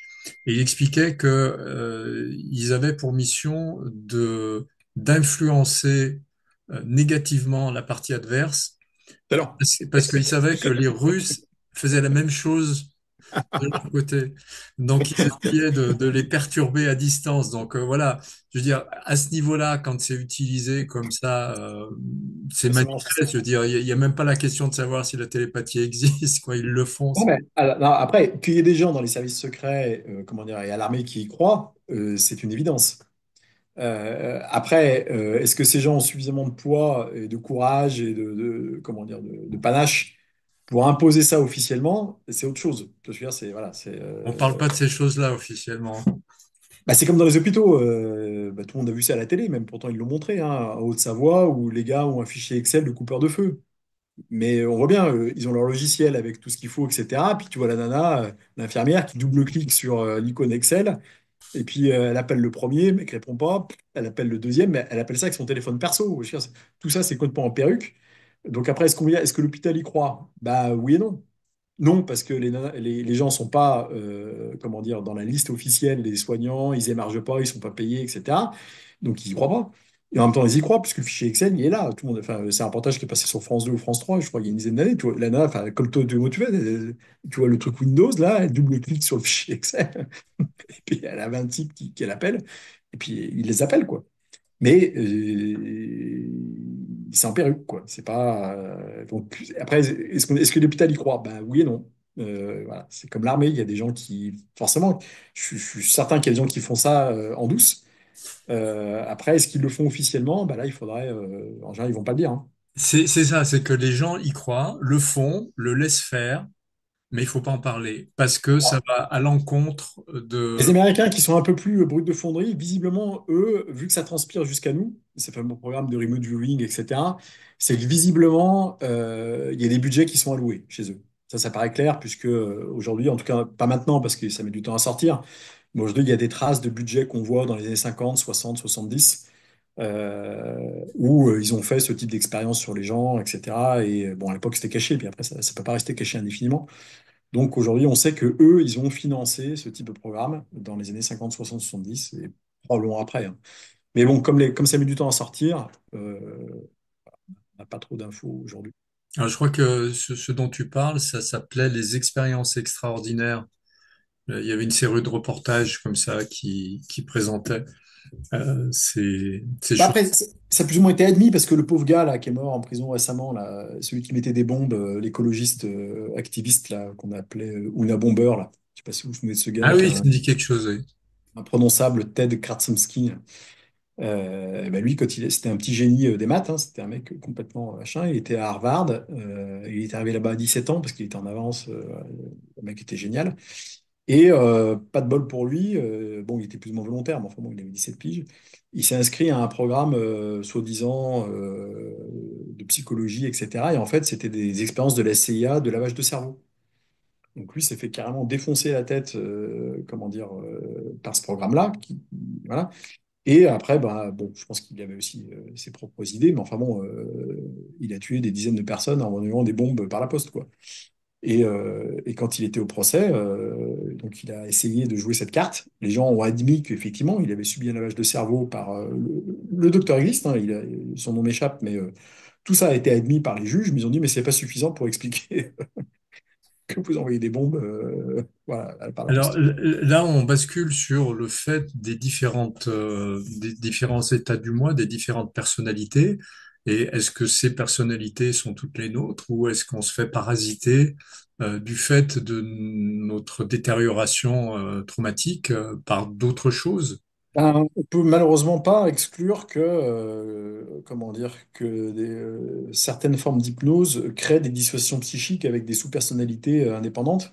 C'est ce que montre également Pierre Janet, mais il veut pas justement l'admettre parce que ça serait problématique.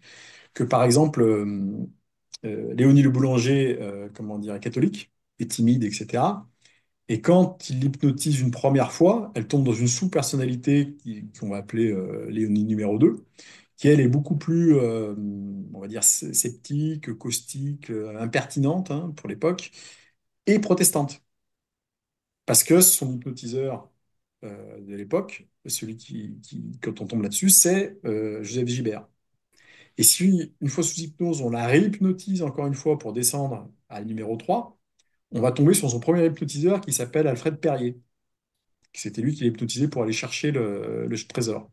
Et là, bingo, de nouveau catholique, parce que le gars est catholique, etc. Et donc, en fait, on s'aperçoit que les sous-personnalités, en fait, correspondent non pas à des états du moi préalables, ce sur quoi Jeannette se base pour son polypsychisme, mais en fait, sur des influences de hypnotiseurs de l'époque. Et donc, en fait, Pierre Janet ne tombe pas du tout sous hypnose sur le côté brut de l'humain, qui lui permettrait de faire un modèle, mais en fait, il tombe sur ce que lui a créé, ce que Gibert a créé, ce que Perrier ont créé. Alors, Et donc, en fait, il n'a comment, pas du tout accès à quelque chose de brut, au contraire, il a accès à un truc de complètement retravaillé par les différents hypnotiseurs, entre les pattes desquels cette pauvre Léné était tombée. Mais j'imagine, est-ce qu'on va parler de différents états du moi ou ou de sous-personnalité ou on va tout simplement parler de niveau de mémoire? C'est des faits réels, donc c'est des niveaux de mémoire. La Ah, bonne personne, elle a question. bien vécu ça. parce que Oui, et les hypnotiseurs leur ont pas dit, bah, toi, t'es catholique, tu vas être protestant. non, Non, ils ont pas dit ça. Donc, ah est-ce non. qu'il y a eu des transmissions à ce niveau-là, télépathiques, En même temps, tout le monde savait que ce Gibert était protestant. Le mec s'en cachait pas. Mais néanmoins, ce qui est intéressant, c'est que quand vous interrogiez le numéro 2, Lana était anti-catholique, elle avait tous les traits d'une protestante pure et dure, vous voyez ce que je veux dire? Et donc clairement, c'est pas quelque chose qu'elle aurait eu manifesté si elle n'avait pas été hypnotisée par Gibert. Vous voyez. Donc là, on est déjà dans une Et sorte de lavage de cerveau, bon, en toute honnêteté, parce que le gars voulait pas faire ça, quoi. Le mec était médecin, il voulait juste faire des expériences sur cette Léonie, mais en aucun cas il a voulu créer une protestante hypnotique. Vous voyez ce que je veux dire? Bah, on oui, imagine. donc il n'y a pas eu d'induction, de suggestion dans ce sens. Non, Comment non. ça s'est fait? non, C'est ça qui est intéressant. alors, moi j'ai été entraînée sur un tatami à l'aïkido et donc au ki, au chi, voilà, dans les arts martiaux. Et en même temps, en médecine énergétique. Mais donc, quand on parle en médecine chinoise de, des reins, les reins, c'est eux qui détiennent la mémoire dans le corps. Donc là, on parle d'un côté du stockage d'une mémoire au niveau de de sa dimension des reins, qui n'est pas que l'organe physique, hein, je veux dire, hein, c'est une énergie, hein. Mais en même temps, effectivement, son hypnotiseur, il lui a pas induit, je suis catholique, mais c'est là où il y a une intrication de la mémoire de Visiblement. Léonie et de la mémoire de son hypnotiseur. Elle n'a même pas besoin qu'il lui induise quelque chose, parce que dans la mémoire qui est contenue, il y a une fusion de la mémoire et de Léonie et de même temps son thérapeute ou son hypnotiseur. Oui. Mais en même temps, on ne peut pas exclure parce que comme elle était gouvernante chez la sœur de ce Joseph Zibert, donc on imagine que la sœur devait être protestante aussi, donc elle devait quelque part aussi baigner quotidiennement dans cet univers de protestantisme. Ça, il faudrait le prouver que ça a eu une influence sur elle. Bah, ça peut pas ne pas en avoir. Comme Ah oui, si mais ça se reproduit avec l'autre hypnotiseur dans oui, l'autre sens oui. aussi, Ouais, qui ouais. de nouveau est catholique. Ah Alors, ouais. Non, mais je ne dis pas que je me fais l'avocat du diable, hein. ouais, Je ouais, dis ouais. que néanmoins, ces expériences ne sont pas dites de laboratoire, puisque elle savait très bien que le gars était protestant et que du coup, elle avait bien ses idées protestantes en tête, puisque elle était gouvernante d'enfants. Donc, elle voyait bien que les enfants devaient lire des livres de prière de protestants, que les conversations à table tournaient, enfin, étaient vues du côté protestant, etc. Donc, quand elle se fait hypnotiser par Gibert, même s'il y a des transferts, on va dire, de type télépathique ou énergie, etc., qui peuvent se produire, le fait est qu'elle sait qu'il est protestant. Je veux dire. Donc, pareil, qu'elle sait que Gibert que Jeannet est catholique, que Paris est catholique. Donc, tout ça, il y a il y a à minima une double influence. Je veux dire. On pourrait rejeter l'influence, on va dire, mystérieuse, merveilleuse, occulte, et se dire, ça suffit qu'elle soit gouvernante d'enfants pour qu'elle absorbe le truc. Ça, voilà. Si on est l'avocat du diable, on pourrait dire ça suffit. En Mais tout est, en tout ce que je veux dire par là, c'est pas tant d'où viennent les influences, est-ce que c'est par un sixième sens ou est-ce que c'est passé une absorption sociale et familiale basique. En tout cas, ce qui est certain, c'est que le fait d'hypnotiser la personne de cette manière-là va créer des sous-personnalités, d'accord, qui n'étaient pas là au préalable. Et c'est ça qui est gênant quand même. Vous voyez. Alors, on ne sait pas si elles n'étaient pas là au préalable. Ah, Elles ah, sont ah, manifestées à l'occasion de ça, mais il n'y a aucune chance que Léonie développe des sous-personnalités protestantes comme ça on ne d'elle-même. sait pas, Non, hein, tu sais. non. Tu sais, on a eu une petite discussion avant de démarrer la conférence où Philippe expliquait ce qui s'est passé lors d'une de ces séances. Euh, bon, on libère, si je reprends un peu ce que expliquait Solange, on libère des couches mémorielles qui remontent et qui se manifestent. Oui, oui. Mais là, comment dire, ça correspond, oui, ce que je veux dire. Plus parce qu'il s'amusait à faire une première séance d'hypnose, ensuite hypnotiser quand elle était hypnotisée et remonter en fait. Et en fait, il s'avère que quand il remontait comme ça ses couches, il tombait à chaque fois sous les personnalités des premiers hypnotiseurs. Donc, bon, oui, on peut toujours dire qu'elle avait ça au préalable et qu'elle est pile poil tombée sur des hypnotiseurs qui avaient la même religion qu'elle, machin, etc. Non. Le fait est que ces sous-personnalités, en fait, ont été créées par ces séances d'hypnose. Ça paraît, comment dire, c'est le rasoir d'Occam nous raconte ça. Après, oui, c'est pas prouvé, mais c'est quand même, voilà, quand vous remontez les couches et que vous dites, bah voilà, tac, tac, tac, tac, et puis à chaque sous-personnalité, ça correspond à la personnalité de l'hypnotiseur quand je remonte dans le temps. Et à un moment, il faut se dire, c'est moi qui est en train de créer le truc, quoi. En tout cas, dans mon fort intérieur, c'est ce que moi je crois. Oui, Voilà. c'est ce que tu ressens. Ouais. Ouais.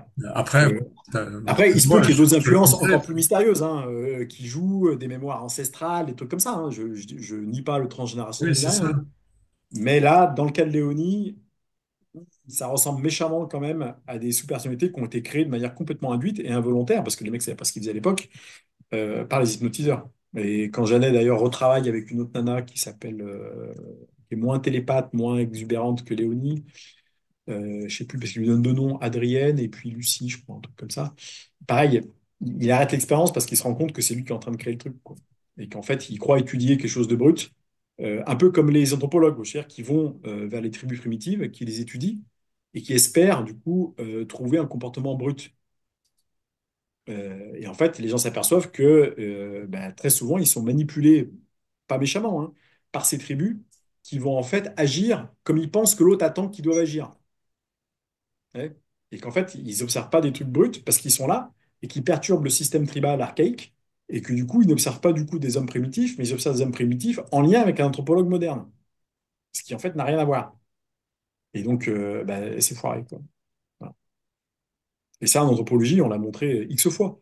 Que des gens même inventent des danses, inventent des folklores de toutes pièces. Parce que quelque part, ils veulent faire plaisir à l'anthropologue.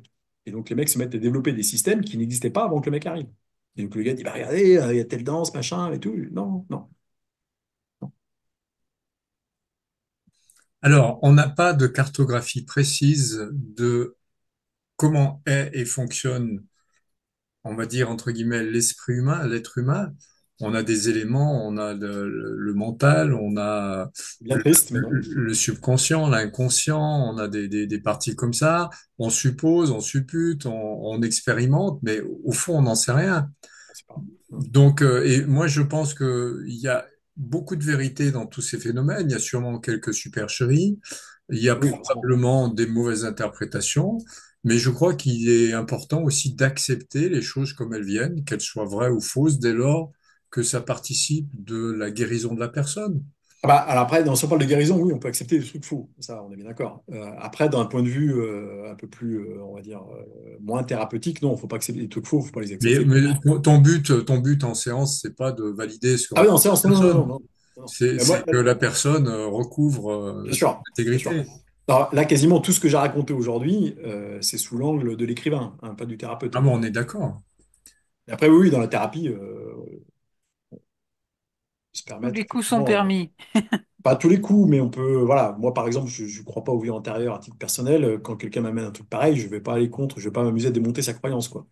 Bon, il faut que je te Voilà. fasse vivre une séance, Émeric. Ah non, mais, non, non, mais je crois à ces phénomènes, simplement je les explique autrement. Tu vois ce que je veux dire. Moi, Ouais. j'aime, comment dire, la théorie du rasoir d'Occam. C'est-à-dire que j'ai des gens qui m'ont amené des trucs en séance type vie antérieure, hein, avec des trucs très précis, etc.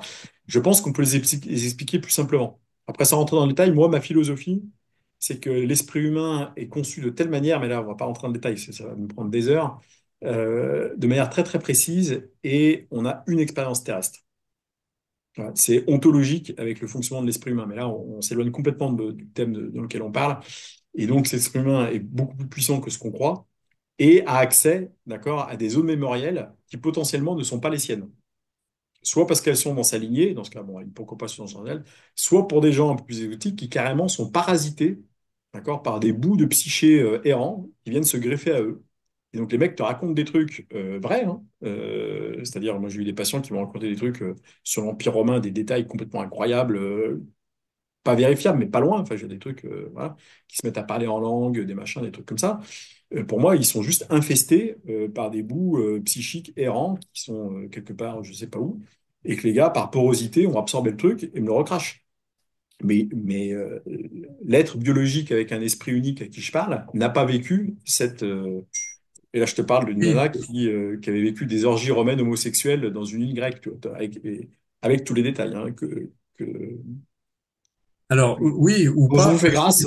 Moi, je partage aussi cette idée du parasitage, de mémoires qui n'appartiennent pas à la personne, mais qui vivent à travers la personne en raison de certains traumatismes. Mais en même temps, ce que la personne rapporte sont des mémoires autres, qui sont peut-être pas elles, mais qui viennent d'ailleurs. Et donc, on en est toujours sur cette phénoménologie Oui, de choses non matérielles, mais qui sont bien présentes et oui, existantes. oui. Et Oui, qui oui. sont un phénomène télépathique parce qu'elle l'a bien capté quelque part. C'est ça. Alors, est-ce qu'on peut appeler la télépathie encore? Il faudrait qu'on se mette d'accord sur une notion de la télépathie. Pour moi, la télépathie, telle que moi j'en parle dans mon livre, etc., c'est vraiment un échange, on va dire, d'informations hors cinq sens officiels, d'être humain à être humain. Voilà. Voilà. Mais après, on peut étendre la définition à d'autres choses si on veut, hein, d'accord? Et dans ce cas, ça rentrerait dans le cadre hein, dit Ben, télépathique. et moi, j'étais Là, en séance d'hypnose avec une patiente qui me raconte qu'elle est allée à Sienne et à Saint-François d'Assise. Elle est italienne. Et donc, elle est sur ma table allongée. Je suis assise au-dessus de sa tête. Donc voilà, elle allongée. Et j'ai été saisie parce que je n'ai pas de capacité médiumnique a priori. J'ai du clair ressenti, mais jamais j'ai eu de capacité médiumnique. Et elle me raconte qu'elle est donc sortie de la cathédrale et qu'elle a eu la sensation d'un énorme coup sur la tête et qu'à partir de là, mais il n'y avait pas de trauma, il n'y avait rien, et qu'à partir de là, elle a eu mal au crâne, ce qui déclenchait la séance. Et j'étais donc au-dessus de sa tête et elle me raconte tout ça. Et en fait, elle était dans une mémoire. Et comme ça, alors que d'habitude, je n'induis pas ou je pose pas trop de questions, surtout si la personne, elle parle, je lui dis, à la méthode un peu holo, en quelle année on est? Et puis elle me répond pas et c'est moi qui lui réponds. 1724. Et je m'entends lui dire, et avec une précision, mais au zéro doute. Et je suis remontée, euh, on s'est quitté, je lui dis, écoute, faut que j'aille voir sur l'ordi ce qui s'est passé là. Et 1724 était vraiment à Sienne une année importante de bataille entre hmm. l'Église dont elle me parlait, etc., etc. Donc, est-ce que Alors, j'ai dans ce cas, effectivement, capté? dans ce cas, on rentrerait dans le cadre, on va dire, de télépathique tel que je l'ai défini là, mais qui n'est pas du tout, je ne veux pas imposer, hein, où effectivement, tu as capté, comment dire, un bout de mémoire, pour moi, qui était greffé à elle de manière parasitaire. Mhm. Après, quelqu'un qui aura une vie antérieure, qui croit au modèle de vie antérieure, modèle auquel je ne crois pas, mais bon, c'est pas la question ce que je crois ou pas, dirait qu'elle a pu vivre effectivement en tant que soldat et qu'elle a pris cette lance dans le crâne, etc. Et puis il y a Donc, une autre, il y a une troisième qui est plus liée au quantique, qui dit qu'il n'y a pas de vie antérieure, elles sont simultanées, et non seulement au quantique, mais aux traditions anciennes qui disent qu'elles sont simultanées, elles ne sont pas antérieures. je ne crois pas à ça non plus. Voilà. Mais bon, ça encore, voilà. Et que Moi, ce c'est serait une vie. que nous serions L'expérience. dans un longtemps, en réalité. Ouais, là, je sais pas. Voilà, après, là, on est sur mes propres ressentis que je peux pas démontrer, que je cherche pas à faire. Pour moi, un être humain tel que là, les quatre qu'on est ici, on vit maintenant, biologiquement, et c'est tout. Euh, on a cette vie-là, on peut accéder à plein d'autres trucs, on peut faire plein de machins, etc. Mais on ne vit pas simultanément plusieurs trucs, on ne vit pas, il n'y a pas de différents univers très loin qui font qu'on peut faire des choix libre arbitre. Il n'y a pas de réincarnation. Tout ça pour moi est trop compliqué. Pour moi, dès que j'ai un modèle simple qui explique, je vais avoir tendance à m'y raccrocher. Le Euh, fameux rasoir d'Occam, ouais. oui, voilà. Et si j'ai un modèle plus simple qui explique le phénomène, je vais prendre le plus simple possible. Et pour moi, Alors, les vies antérieures, c'est trop compliqué. et Euh, juste, bon, je parle pas trop de moi, j'essaye, mais et régulièrement, c'est pas systématiquement, c'est pas avec tout le monde, mais régulièrement en séance, je suis en train de rechercher, comme expliquait Solange, une question que je vais faire poser à mon sujet. Je suis en train de la formuler dans ma tête et la personne en face me dit, j'ai la réponse, et elle me donne la réponse. Et très régulièrement.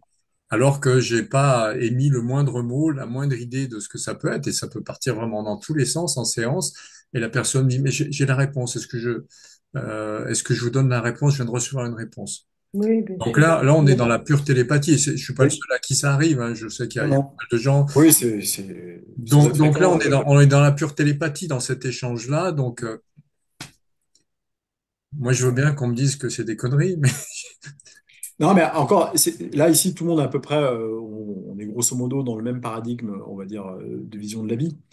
Mais après, il faut bien savoir faire la différence, comment dire, entre qu'est-ce qui est une preuve au sens scientifique. Encore une fois, on peut ne pas accepter le modèle, et moi, ça me va de pas l'accepter.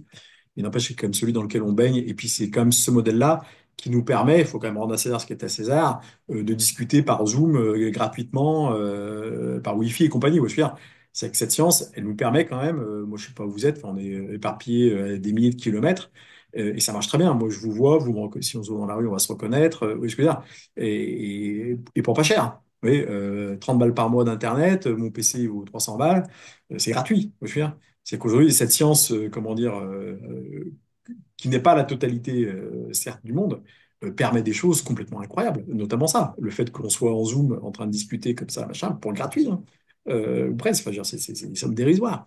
Donc cette science, elle est quand même, il faut quand même lui tirer son chapeau. Je veux dire, oui, elle a des œillères, oui, ça pourrait être mieux fait, etc. Mais quand même, regardez un peu le résultat, quoi. Ça marche bien, quoi. C'est chouette. Donc, on peut pas non plus sortir à chaque fois de ce modèle en disant oui, mais il est trop petit. Oui, il est trop petit, mais bon, euh, ça permet d'avoir de la nourriture gratuite, et énergie quasiment jusqu'à au présent à peu près gratuite, etc., quoi. C'est quand même cool. Donc, c'est pas faux. Mais bon, le monde est beaucoup plus vaste. C'est- bien sûr. j'ai- Mais on peut pas. C'est toujours intéressant de se dire, voilà, j'ai une expérience comme ça extraordinaire, est-ce que j'arrive à la mettre dans ce cadre de cette science qui, quand même, sur laquelle on s'appuie tous les jours, hein, avec nos téléphones, avec tout, avec les anesthésiques chimiques et compagnie, etc. Ou est-ce que c'est juste une belle expérience que j'ai eue avec mon patient? Je veux dire, et les deux existent, voilà. Mais on peut pas faire rentrer toutes les expériences qu'on a eu dans nos patients dans ce modèle scientifique. Voilà, j'ai fait une séance à un monsieur qui a vécu, il est reparti dans une vie antérieure. Alors moi, je n'induis pas les vies antérieures, elles arrivent. La personne me décrit toute seule, ça vient tout seul. Et il m'a décrit, il était un petit garçon de 9 ans, à Hambourg, je crois. Et en fait, il y avait des grèves, des manifestations, et là, il y a un policier qui a tiré, et le petit garçon est mort. Et bon, bah, moi, je prête pas plus attention que ça. C'est dans la séance, j'accepte ce que les gens me disent, je juge pas. Et je le revois quelques temps après. On prend un café, c'était quelques mois après, hein. On prend un café tous les deux, on discute, et puis il me dit à un moment, il me dit, tu te rappelles de ma séance, le petit garçon? Alors il avait le nom, il avait la date, il avait le lieu, tout. Il me dit, j'ai fait des recherches. Il dit, j'ai retrouvé là, c'est un ancien enseignant, hein, donc il est allé voir dans les bases de données, je sais pas où. Il m'a dit, j'ai retrouvé dans un journal un fait divers où un petit garçon qui s'appelle comme ça a été tué par une balle perdue tirée par un policier. Bon, c'est juste un exemple de choses. non, mais des gens comme ça, il y en a à foison, hein. Voilà, on va pas prouver quoi que ce soit avec ça, mais c'est quand même Non. troublant. Euh, Non, ce qui est intéressant en séance, c'est si tu arrives, comment dire, si ce truc-là influe sur la vie du gars, négativement évidemment, voilà, c'est voilà, quels sont les leviers qu'on peut avoir en séance en utilisant ça, peu importe d'où ça vienne vraiment, de justement libérer comment dire, ce gars de ce truc-là. Parce que visiblement, si il te le raconte en séance, c'est que quelque part, il le porte d'une manière ou d'une autre. C'est ça. Donc en fait, c'est Donc juste après, ça. est-ce qu'on arrive à libérer cette personne de ça et du coup C'est faire que ça tirer le fonctionne? fil pour que ça s'échappe, hein. Marie-Agnès, tu as des choses à préciser, à demander ou à dire? Ouais, Je te c'est sens comme d'habitude. contenir depuis tout à l'heure. Non, mais j'en aurais tellement, enfin voilà, j'aurais envie d'aborder tellement de thèmes en même temps parce que c'est passé tellement vite que du coup, j'en ai pas retenu énormément. Si j'ai envie de dire quelque chose par rapport à la science, alors déjà, un petit truc sur les coupeurs de feu. Je pense qu'en France, et qui est déjà très en retard par rapport à d'autres pays, nombreux sont les hôpitaux et les cliniques maintenant qui utilisent les coupeurs de feu pour les chimiothérapies, etc. Donc, c'est plus un tabou, hein. C'est plus un... Ça y est, ça commence enfin à venir, même si bon, la France a été un peu longue. Donc, je remets un petit peu à jour voilà, ce qui se pratique maintenant. Après, je voudrais faire un parallèle entre la science, les besoins scientifiques, parce que ça me fait beaucoup, ça m'a toujours fait réfléchir. Moi, je suis toujours, moi, j'ai des, on me dit, voilà. Là, je voudrais pas être prétentieuse. Bon, j'ai fait des expériences qui font que la première personne, c'était le psychothérapeute qui me suivait il y a je sais pas combien d'années. Il m'a dit, de toute façon, vous êtes médium. Je savais même pas ce que c'était. D'accord? Je l'ai regardé comme ça parce que pour moi, il m'aurait traité de Madame Irma qui lit dans une boule de cristal. C'était pareil, hein. J'en étais à ce niveau-là. D'accord? Bon, euh, on n'a pas, enfin, la science n'a pas attendu, la science a pas attendu toutes ces capacités de médiumnité et de connexion, en fait, de conscience à conscience, qui puissent être hors espace-temps, hein. Déjà, l'eau qu'on a dans le corps, elle contient toutes les mémoires de tous les temps déjà. Donc, on peut pas, ça, on peut pas le nier. On est connecté quelque part, hein. Alors après que ça s'appelle comme ça. Donc, toutes les, j'allais dire les civilisations anciennes, comment on dit, pas les tribus, mais les populations, aide-moi, Alain. Il reste Première, quelques. c'est pas le premier. Oui, les peuples premiers, ils étaient mille fois supérieurs à ce qu'on est devenu, je suis désolée, à cause de la science. Alors oui et D'accord? non, hein. Enfin, moi je le sens comme ça, hein. Je Par dis, exemple, non mais il faut alors quand même. évidemment, c'est pas, ils n'ont pas inventé l'ordinateur. Moi je suis ravie, hein. Moi je suis ravie Non, qu'on puisse mais sans même parler converser de comme ça ça, sur comment dire, Internet. quand on regarde quand même la mortalité infantile chez ces peuples dits premiers, d'accord, ils avaient beaucoup de choses qu'on n'a pas et qu'on a perdues, et c'est dommage, mais il y Oui, a quand même une mortalité infantile, comment dire, qui aujourd'hui ne serait pas acceptable, hein. oui, mais je nie pas. Donc, non, mais non, je veux pas, Ils ont c'était pas pas, inventé c'était Internet. pas, non, mais je n'ai pas Non, là, non, non, mais non, mais ils n'ont pas je parle pas inventé d'Internet Internet. dont je peux me passer, Voilà. comment dire, sans problème. Alors, bon, on Non, me ce dit que plus je Internet, ça me va bien. En revanche, on me dit, on retombe à 90% de mortalité infantile, je queen. Ouais. Non, il Donc, n'est pas question. Il n'est non, pas non, parce que question tu, de chacun non, son truc. Non, non, mais parce que tu on disais, ils devrait étaient, apprendre à travailler ensemble bien surtout. sûr, non, non, parce que tu disais, Mais, ils étaient supérieurs en tout. Je disais, ben non, pas sur la mortalité infantile quand même. Là, la note infantile quand même, c'est cool. Parce que dire, non, mais j'aime bien une mortalité je- infantile à je- 0,01, quoi. mais Ça me plaît. évidemment, Non, non, mais évidemment. il faut pas D'accord? déifier le passé, tu vois. Ils avaient beaucoup Non, de non, je choses. ne déifie pas. Bon, Je ok. regrette Ah oui, que, oui. encore aujourd'hui, on nous traite comme des sorcières quand on fait de l'hypnose, hein. Excusez-moi, hein. Ah, C'est preuve quand même. Non, mais quand on dit qu'on est, voilà, on fait des soins énergétiques, des machins, des trucs, on est un peu médium, ça plaît oui, pas du oui, tout. ça plaît pas. Ah, il faut le reconnaître, hein. Donc, moi, je suis ravi que la science nous ait fabriqué des lave-linges et Internet pour qu'on puisse Là, c'est correspondre cool. à distance. Mais je me L'avenage, c'est beaucoup fous mieux d'ailleurs. éperdument, je me fous éperdument de savoir comment ça fonctionne. D'accord? Donc, on pourrait faire la même chose avec ceux qui ont des dons. Voilà, on va appeler ça des dons. Voilà, de communication, je ne sais pas d'où ça vient, etc. Sans absolument chercher à rentrer ça dans un cadre Oui, oui, bien sûr. que l'on n'aura jamais. Je veux dire, le jour où on maîtrisera le cerveau humain et y compris son physique d'ailleurs. Bon, ils essayent bien avec l'intelligence artificielle, etc. Mais et jamais, enfin, j'espère que jamais on expliquera le cerveau humain ou ses émotions ou ses voilà, chacun son Cerveau, truc. pourquoi pas? C'est l'esprit qui va être compliqué. Non, Le mais je suis cerveau, sûre, bon. c'est ça. Je voudrais juste revenir là-dessus. Je suis un peu emballée comme ça, mais je suis obligée d'être un peu caricaturale. Mais pour expliquer ce qu'on a perdu Ah oui, sous on a perdu. prétexte de le maîtriser, alors qu'on ferait mieux de fonctionner ensemble. Je veux dire, Oui, voilà. oui. On C'est a, ce que je mets un- c'est ce que je on a sous-tends le dans mon masculin, livre, le en disant féminin à que l'intérieur, chacun son truc, quoi. pour Sans moi, il y a qu'il soit moyen d'accord. effectivement d'intégrer justement ce qu'on appelle la science dure avec les niveaux, on va dire, du dessous de la spirale, qui est un beau modèle, je vous invite à vous y pencher dessus.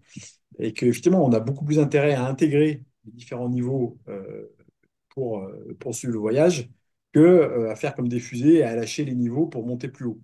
Voilà. Hmm, Aujourd'hui, force est de constater que pour atteindre ce niveau dit orange de science, etc., les gens ont été obligés, quelque part, en tout cas, ils n'ont pas su faire autrement, de lâcher les niveaux du dessous. hmm, Voilà. Et moi, je le regrette à titre personnel. Et aujourd'hui, ce qu'on voit, malheureusement, c'est deux mondes qui ne se parlent pas, c'est-à-dire des gens qui sont dans les niveaux, on va dire, orange-vert de la spirale, des gens qui sont en violet, d'accord, hmm, et chacun défend son beefsteak. hmm. Et en fait, non, il faut bien savoir dans quel niveau on est. Il y a des choses qui sont Oui, possibles en violet, qui sont plus possibles en orange. Et il faudrait, Dieu merci, espérons qu'on reste en orange, parce que descendre en dessous en termes de mortalité, c'est quand même pas cool. Et qu'on arrive à mais intégrer moi, les avantages des niveaux du dessous, et évidemment, de ne pas prendre leurs inconvénients, quoi.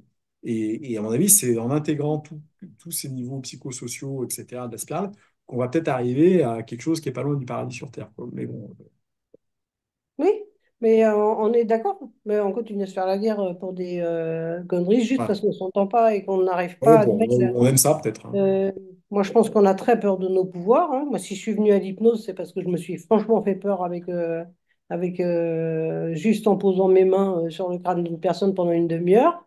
Euh, c'est très, très impressionnant, hein, le pouvoir qu'on a, enfin, que l'être humain a. Ah oui, oui, très bien. C'est super impressionnant. Là, je me suis dit, waouh, avec ce qui me sort là, moi, je fonce dans une école d'hypnose. En fait, j'ai très bien compris que c'était pour me rassurer moi, pour essayer de voir Ouais.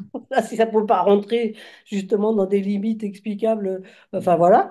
Et aussi pour pouvoir aider plus les personnes. Mais dans le fond, j'en ai pas besoin. C'est juste de s'habituer de s'ouvrir à ses capacités. Moi, je pense qu'on a tous des capacités de guérisseurs, de médiumnité, de télépathie, de tout. C'est juste qu'on n'a pas appris qu'on l'avait. Bon, plus ou moins, hein, selon les personnes. Évidemment, on n'est pas tous doués en sciences, on n'est pas tous doués en mathématiques ou en physique, voilà. Mais c'est pas aberrant qu'on nous traite enfin, qu'on traite ces personnes-là d'un peu spéciales et qu'on veuille absolument expliquer. Bon, après, je fais un petit détour, mais qu'on utilise pour faire du mind control, pour pouvoir former des espions qui prennent différentes personnalités qui sont complètement dissociées pour pouvoir justement servir à des trucs un peu Bah, chelous. il y a deux problèmes. Voilà, il y a Il y a, toujours comme tu dans tous dis, les outils.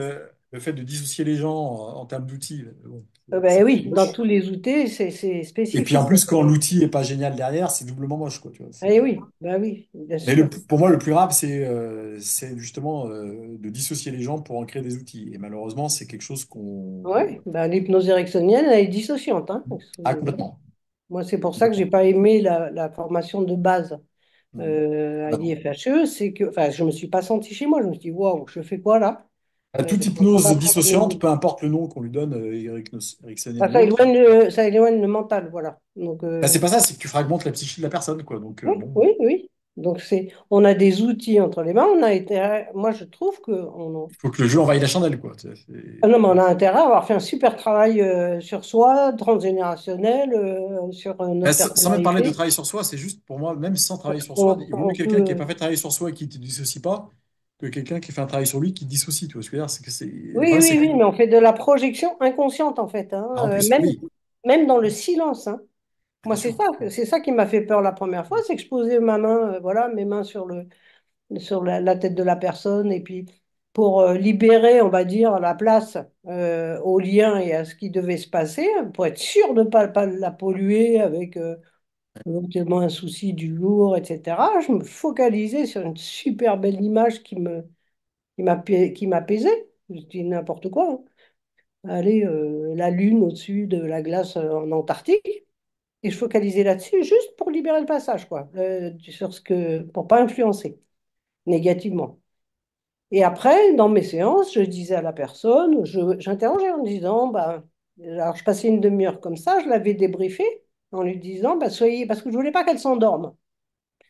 Et donc, je l'avais briefé un peu en disant, soyez très attentifs à ce qui se passe ou pas, soit dans votre corps, soit dans votre tête.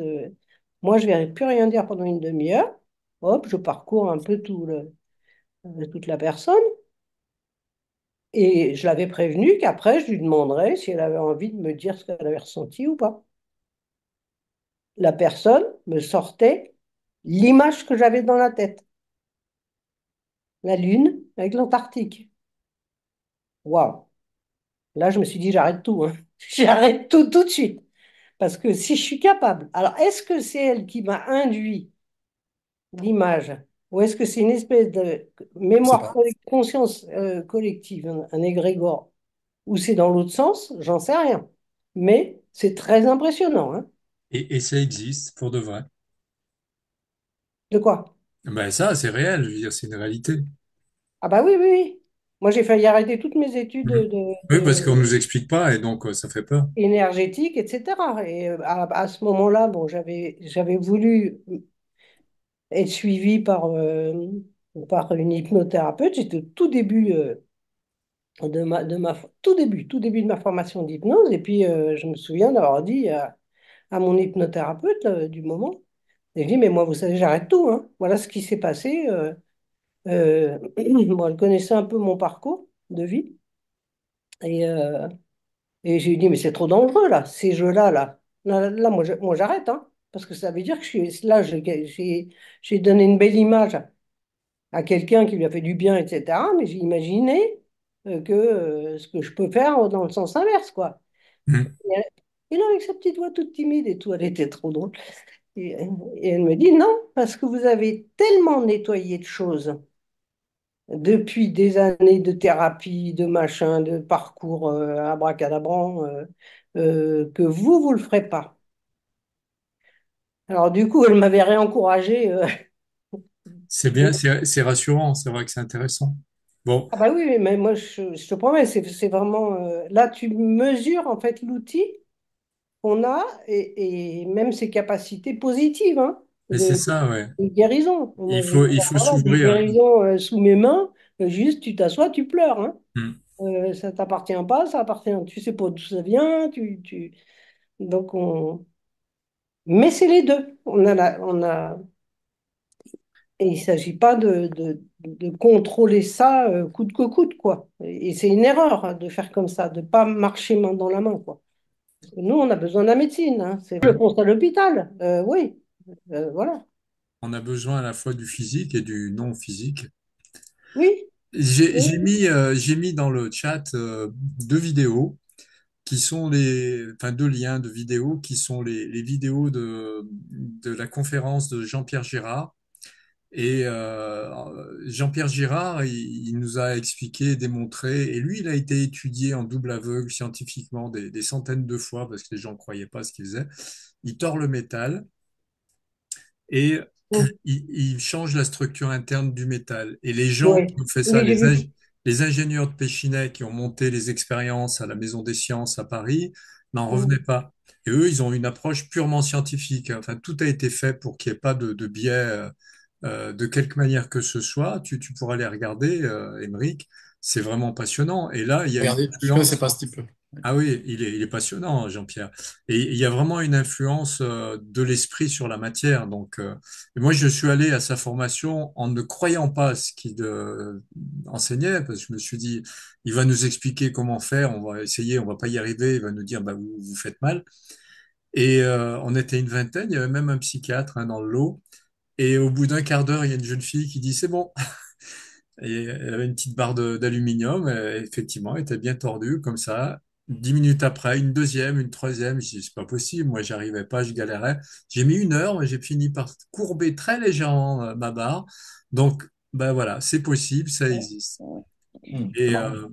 Bon, voilà. merci pour les liens. Et alors moi, ça va beaucoup mieux avec les chats, vous avez vu? Ouais. Ah bah oui, Ah ben, c'est c'est bien. depuis que j'ai fait ma séance, ça m'avait fait monter des trucs incroyables et depuis, ça se passe beaucoup mieux. Mais oui, il y a cette influence sur la matière, et donc si tu influences sur la matière, c'est par l'esprit, hein, c'est sa méthode à lui, il te l'explique.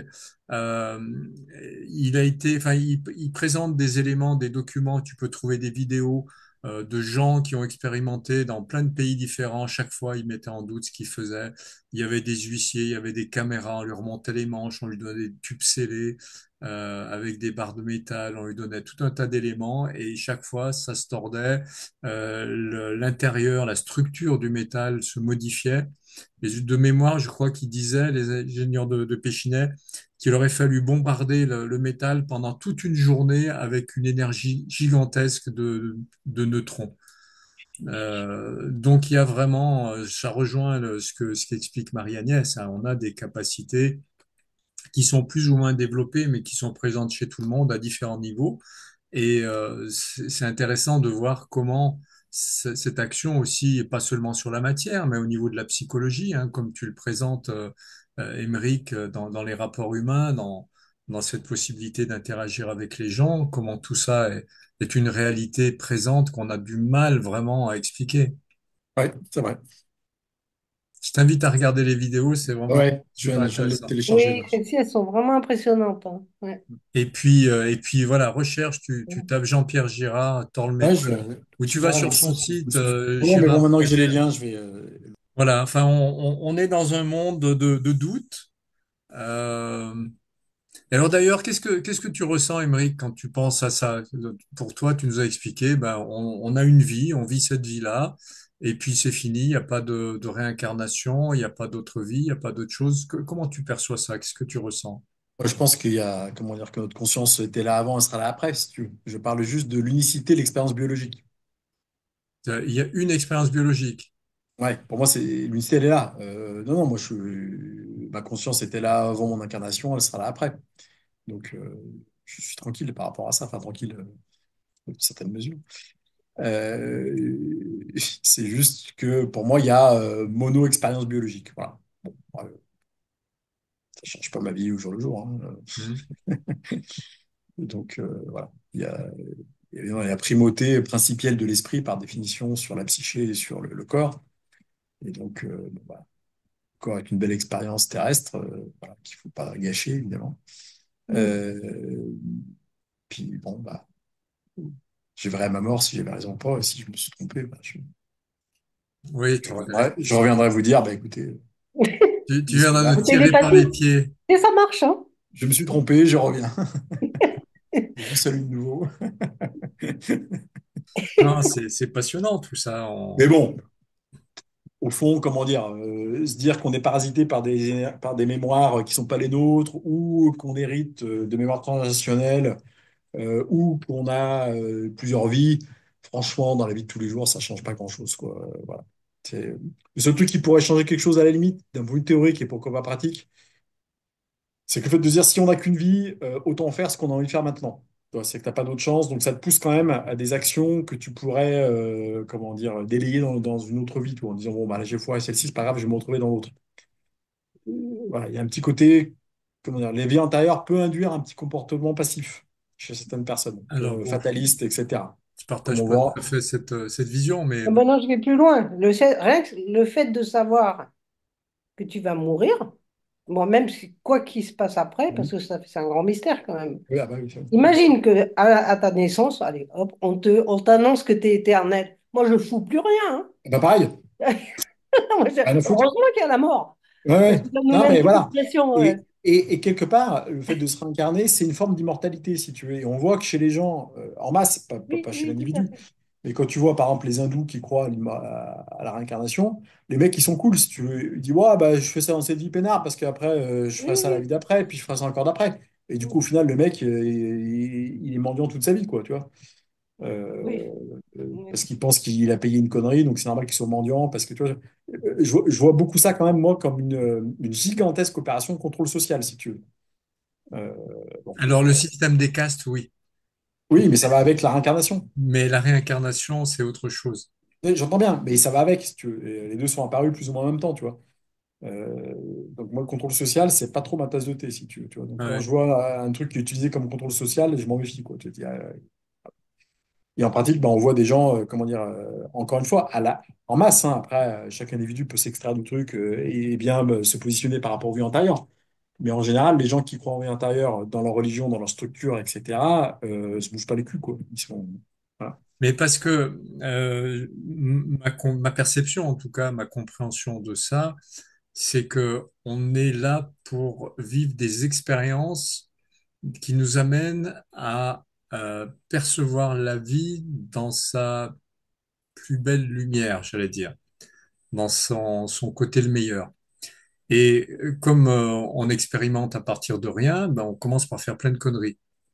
Et on va être soumis à de nouvelles expériences identiques pour rattraper le coup. Ouais, Jusqu'à je connais le principe, mais pour moi, voilà, jusqu'à ce qu'on comprenne que bah, ah voilà, ouais, ça, c'est comme ça que ça doit être pensé, ouais, ouais, vu. Et puis bah, après, je peut-être. passe à une autre expérience. C'est comme ça que je perçois les choses. Je comprends le truc, hein, Ouais, ouais. Ça, c'est je connais l'histoire la théorie, des karmas, j'y crois pas du tout. mais moi, j'y crois Je pas non crois que plus. c'est préfabriqué, justement. Ouais, ouais. Aussi, Mais, Moi, mais le c'est- karma qui consiste à dire t'es pauvre et tu resteras pauvre, non, ça, c'est de la non, manipulation. non, non, qu'on est là pour nettoyer ce qu'on n'a pas Ouais, réussi à faire avant. moi non plus.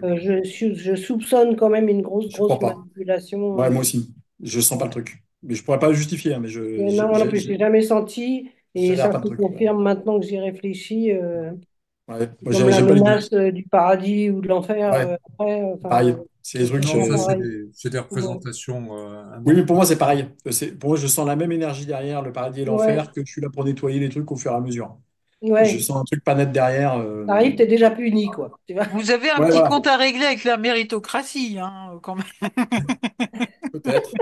Non, je vous chahute. J'aime pas non Très plus bien. cette idée-là. J'aime pas l'idée de mériter. Bon, Comme dit vas-y. Clint Eastwood à la fin de Unforgivable, ou plutôt l'autre, je ne mérite pas ça, et l'autre lui répond, le mérite n'a rien à voir là-dedans, quoi. Voilà. C'est une très belle fin d'un très beau film. Hein.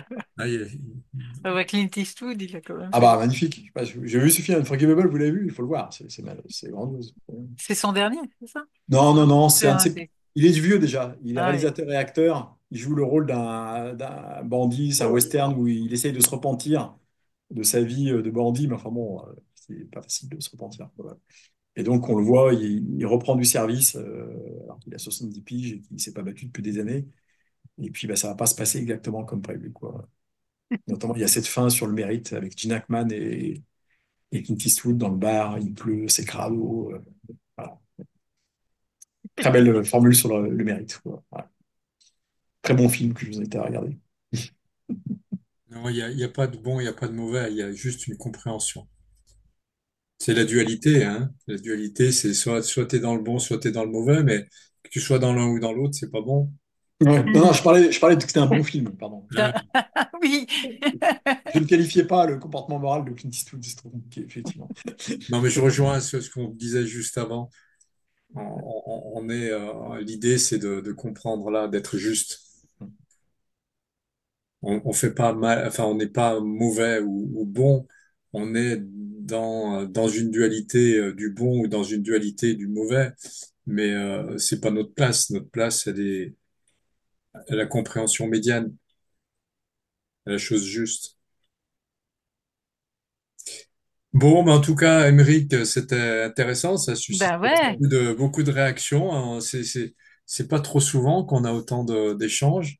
C'est Bon, tant bien. mieux. J'étais C'est bien. enchanté de vous rencontrer. Tu peux nous rappeler le titre de ton ouvrage? Eh bien, Pierre Janet, hypnose et télépathie, c'est simple. D'accord. Il était sur l'affiche Ouais, ouais. de la conférence.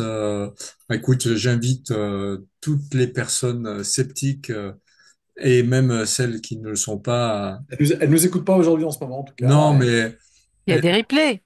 Oui, oui, c'est Ah, justement mais pour ça. l'instant, ouais, mais bon, après, bon, on écrit comme beaucoup d'auteurs, on écrit avant tout pour soi, hein. Ouais. Après, si on trouve un public, tant mieux. Euh, Moi, j'adore discuter de ce que j'écris. Je suis prêt à corriger tout ce qu'on me prouve comme étant faux dans mon livre. Il y a des fautes, notamment d'orthographe, que je corrige petit à petit. Euh, mais voilà, s'il y a des concepts pas clairs, des trucs comme ça où j'aurais dérapé, je serais enchanté de corriger le tir, le cas échéant, ou discuter de ce que je peux avancer, les hypothèses que je peux faire, plus ou moins établies, plus ou moins farfelues. Voilà. Mais c'est bien, c'est comme ça qu'on avance. Oui, oui, C'est voilà, pas de rester le même chemin que tout le monde, hein, c'est sans- faire un Le pas de prochain, côté voilà. et bousculer les choses un peu. Le prochain livre sera sur Tolkien, sur l'hypnose aussi. Ce sera un hommage à un auteur que j'aime beaucoup. Et peut-être que le prochain sera sur l'assassinat de Robert Kennedy Ah, par le Sirhan Sirhan qui pourrait avoir été hypnotisé avant de passer à Oui, l'acte. il a jamais reconnu avoir fait ça, donc Ah si, si, si, si, il a reconnu l'avoir fait. oui, Bah, mais si. Tout le monde c'est l'a vu pas. l'avoir fait. Donc là, non, non, non, il a Non, reconnu. lui a dit que non, mais On va repartir pour une deuxième soirée. non, il a été vu l'ayant fait, mais il a dit que c'était pas lui dans son état Dans son- normal qui l'a fait. Il a dit qu'il s'en souvient pas. C'est-à-dire qu'il C'est reconnaît les ça. faits, parce qu'il est obligé, il a été filmé quasiment en Ouais. train de le tuer. Donc bon, il n'avait pas le choix de la reconnaissance, quoi. Ouais. En revanche, il dit qu'il s'en souvient pas, quoi. Une dissociation. Mais si tu attends un petit peu, tout petit peu, il va y avoir des divulgations aux États-Unis, là. Oui, j'attends un peu que son fils se bouge les fesses, quoi. Ils vont tout balancer, là. Donc, Tout, je sais Zora. pas, mais parce qu'on balance jamais tout, mais les gens sont morts, donc ça se débride un peu, voilà. Puis ça fait quand même longtemps qu'il est mort, donc maintenant les principaux acteurs ont dû passer à l'arme à gauche aussi, de manière plus ou moins Ouais, naturelle. mais ils parlent de déclassifier tout ce qui concerne tous ces Ouais, événements. ils disent qu'ils vont le faire, voilà, ça c'est sûr, ils l'ont dit. Après, ce qu'ils vont le faire, c'est autre chose, quoi. Je pense, hein, on verra. On verra. Pour l'instant, j'attends de voir, hein, quand même. Je suis pas. Voilà. Oui, il Bon, y a les filles, Bon, Oui, bonne soirée. c'est une bonne eh bonne soirée, ben, merci merci soirée. d'avoir beaucoup organisé tout pour ça. cette soirée. Voilà. Allez, bah, bonne En tous les cas, soirée. moi j'ai bien aimé Merci à ton tous, en tout cas. caractère. Ah, Au-delà merci. de, on, on peut sentir pas le personnage, mais tu vois, je dirais pas qu'on te connaît mieux, enfin bien, mais voilà, j'ai bien aimé parce qu'on n'est pas toujours d'accord, mais que c'était très tolérant, très doux, et ça c'est rare, Ah et bah, ça tant c'est mieux. Bah, bien. Donc ça me fait voilà, plaisir c'est de se Et très alors, ressentir. réconfortant. Merci de Marie-Agnès, l'avoir qu'est-ce que partagé. tu as perçu de Émeric? Qu'est-ce Bah, que c'est le j'ai médium perçu qui parle là. d'Amérique? Mais c'est Oui. quoi Ah, cette question? Écoute. c'est quoi Euh, cette question? Non, ça m'intéresse, c'est bien ça. je suis arrivée avec aucun a priori, voilà, en me disant, parce que je vais voir, le titre il est super top, donc voilà. Et non, je suis agréablement surprise. Je m'attendais à rien. Donc, de toute façon, ça pouvait être que. Enfin, soit c'est Bon. catastrophique et j'arrête dans les 10 premières minutes, ou alors je me fais discrète et j'ai plus rien à dire. Mais non, bien, ouais, bien. Non, mais là, il demande une lecture Fondé. d'âme là. Moi, je suis pas toujours d'accord avec tout ce que tu dis, mais c'est fondé, c'est raisonné, puis ça reste ouvert quand même. Donc, c'est vraiment intéressant, quoi. Oui, c'est Il y a ça. tas de choses que je savais pas. Et c'est comme ça qu'on avance, en fait. C'est avec Ouais. des intelligences, on va dire. Voilà. C'est ça. Ouais. Non, pas complètement Bon, cloisonnés. Voilà. merci à Chacun vous. son Bon, on histoire. passe des vacances ensemble à Pâques. Et à bientôt pour la Super. prochaine, qui À sera bientôt, pendant merci pour l'antenne le de Solange. rien. Merci, Emeric. Merci Solange, Merci merci à vous Marie. tous. Ouais. Alain. Merci, Et Tu merci restes bonne deux Alain. suite minutes. de livres, alors.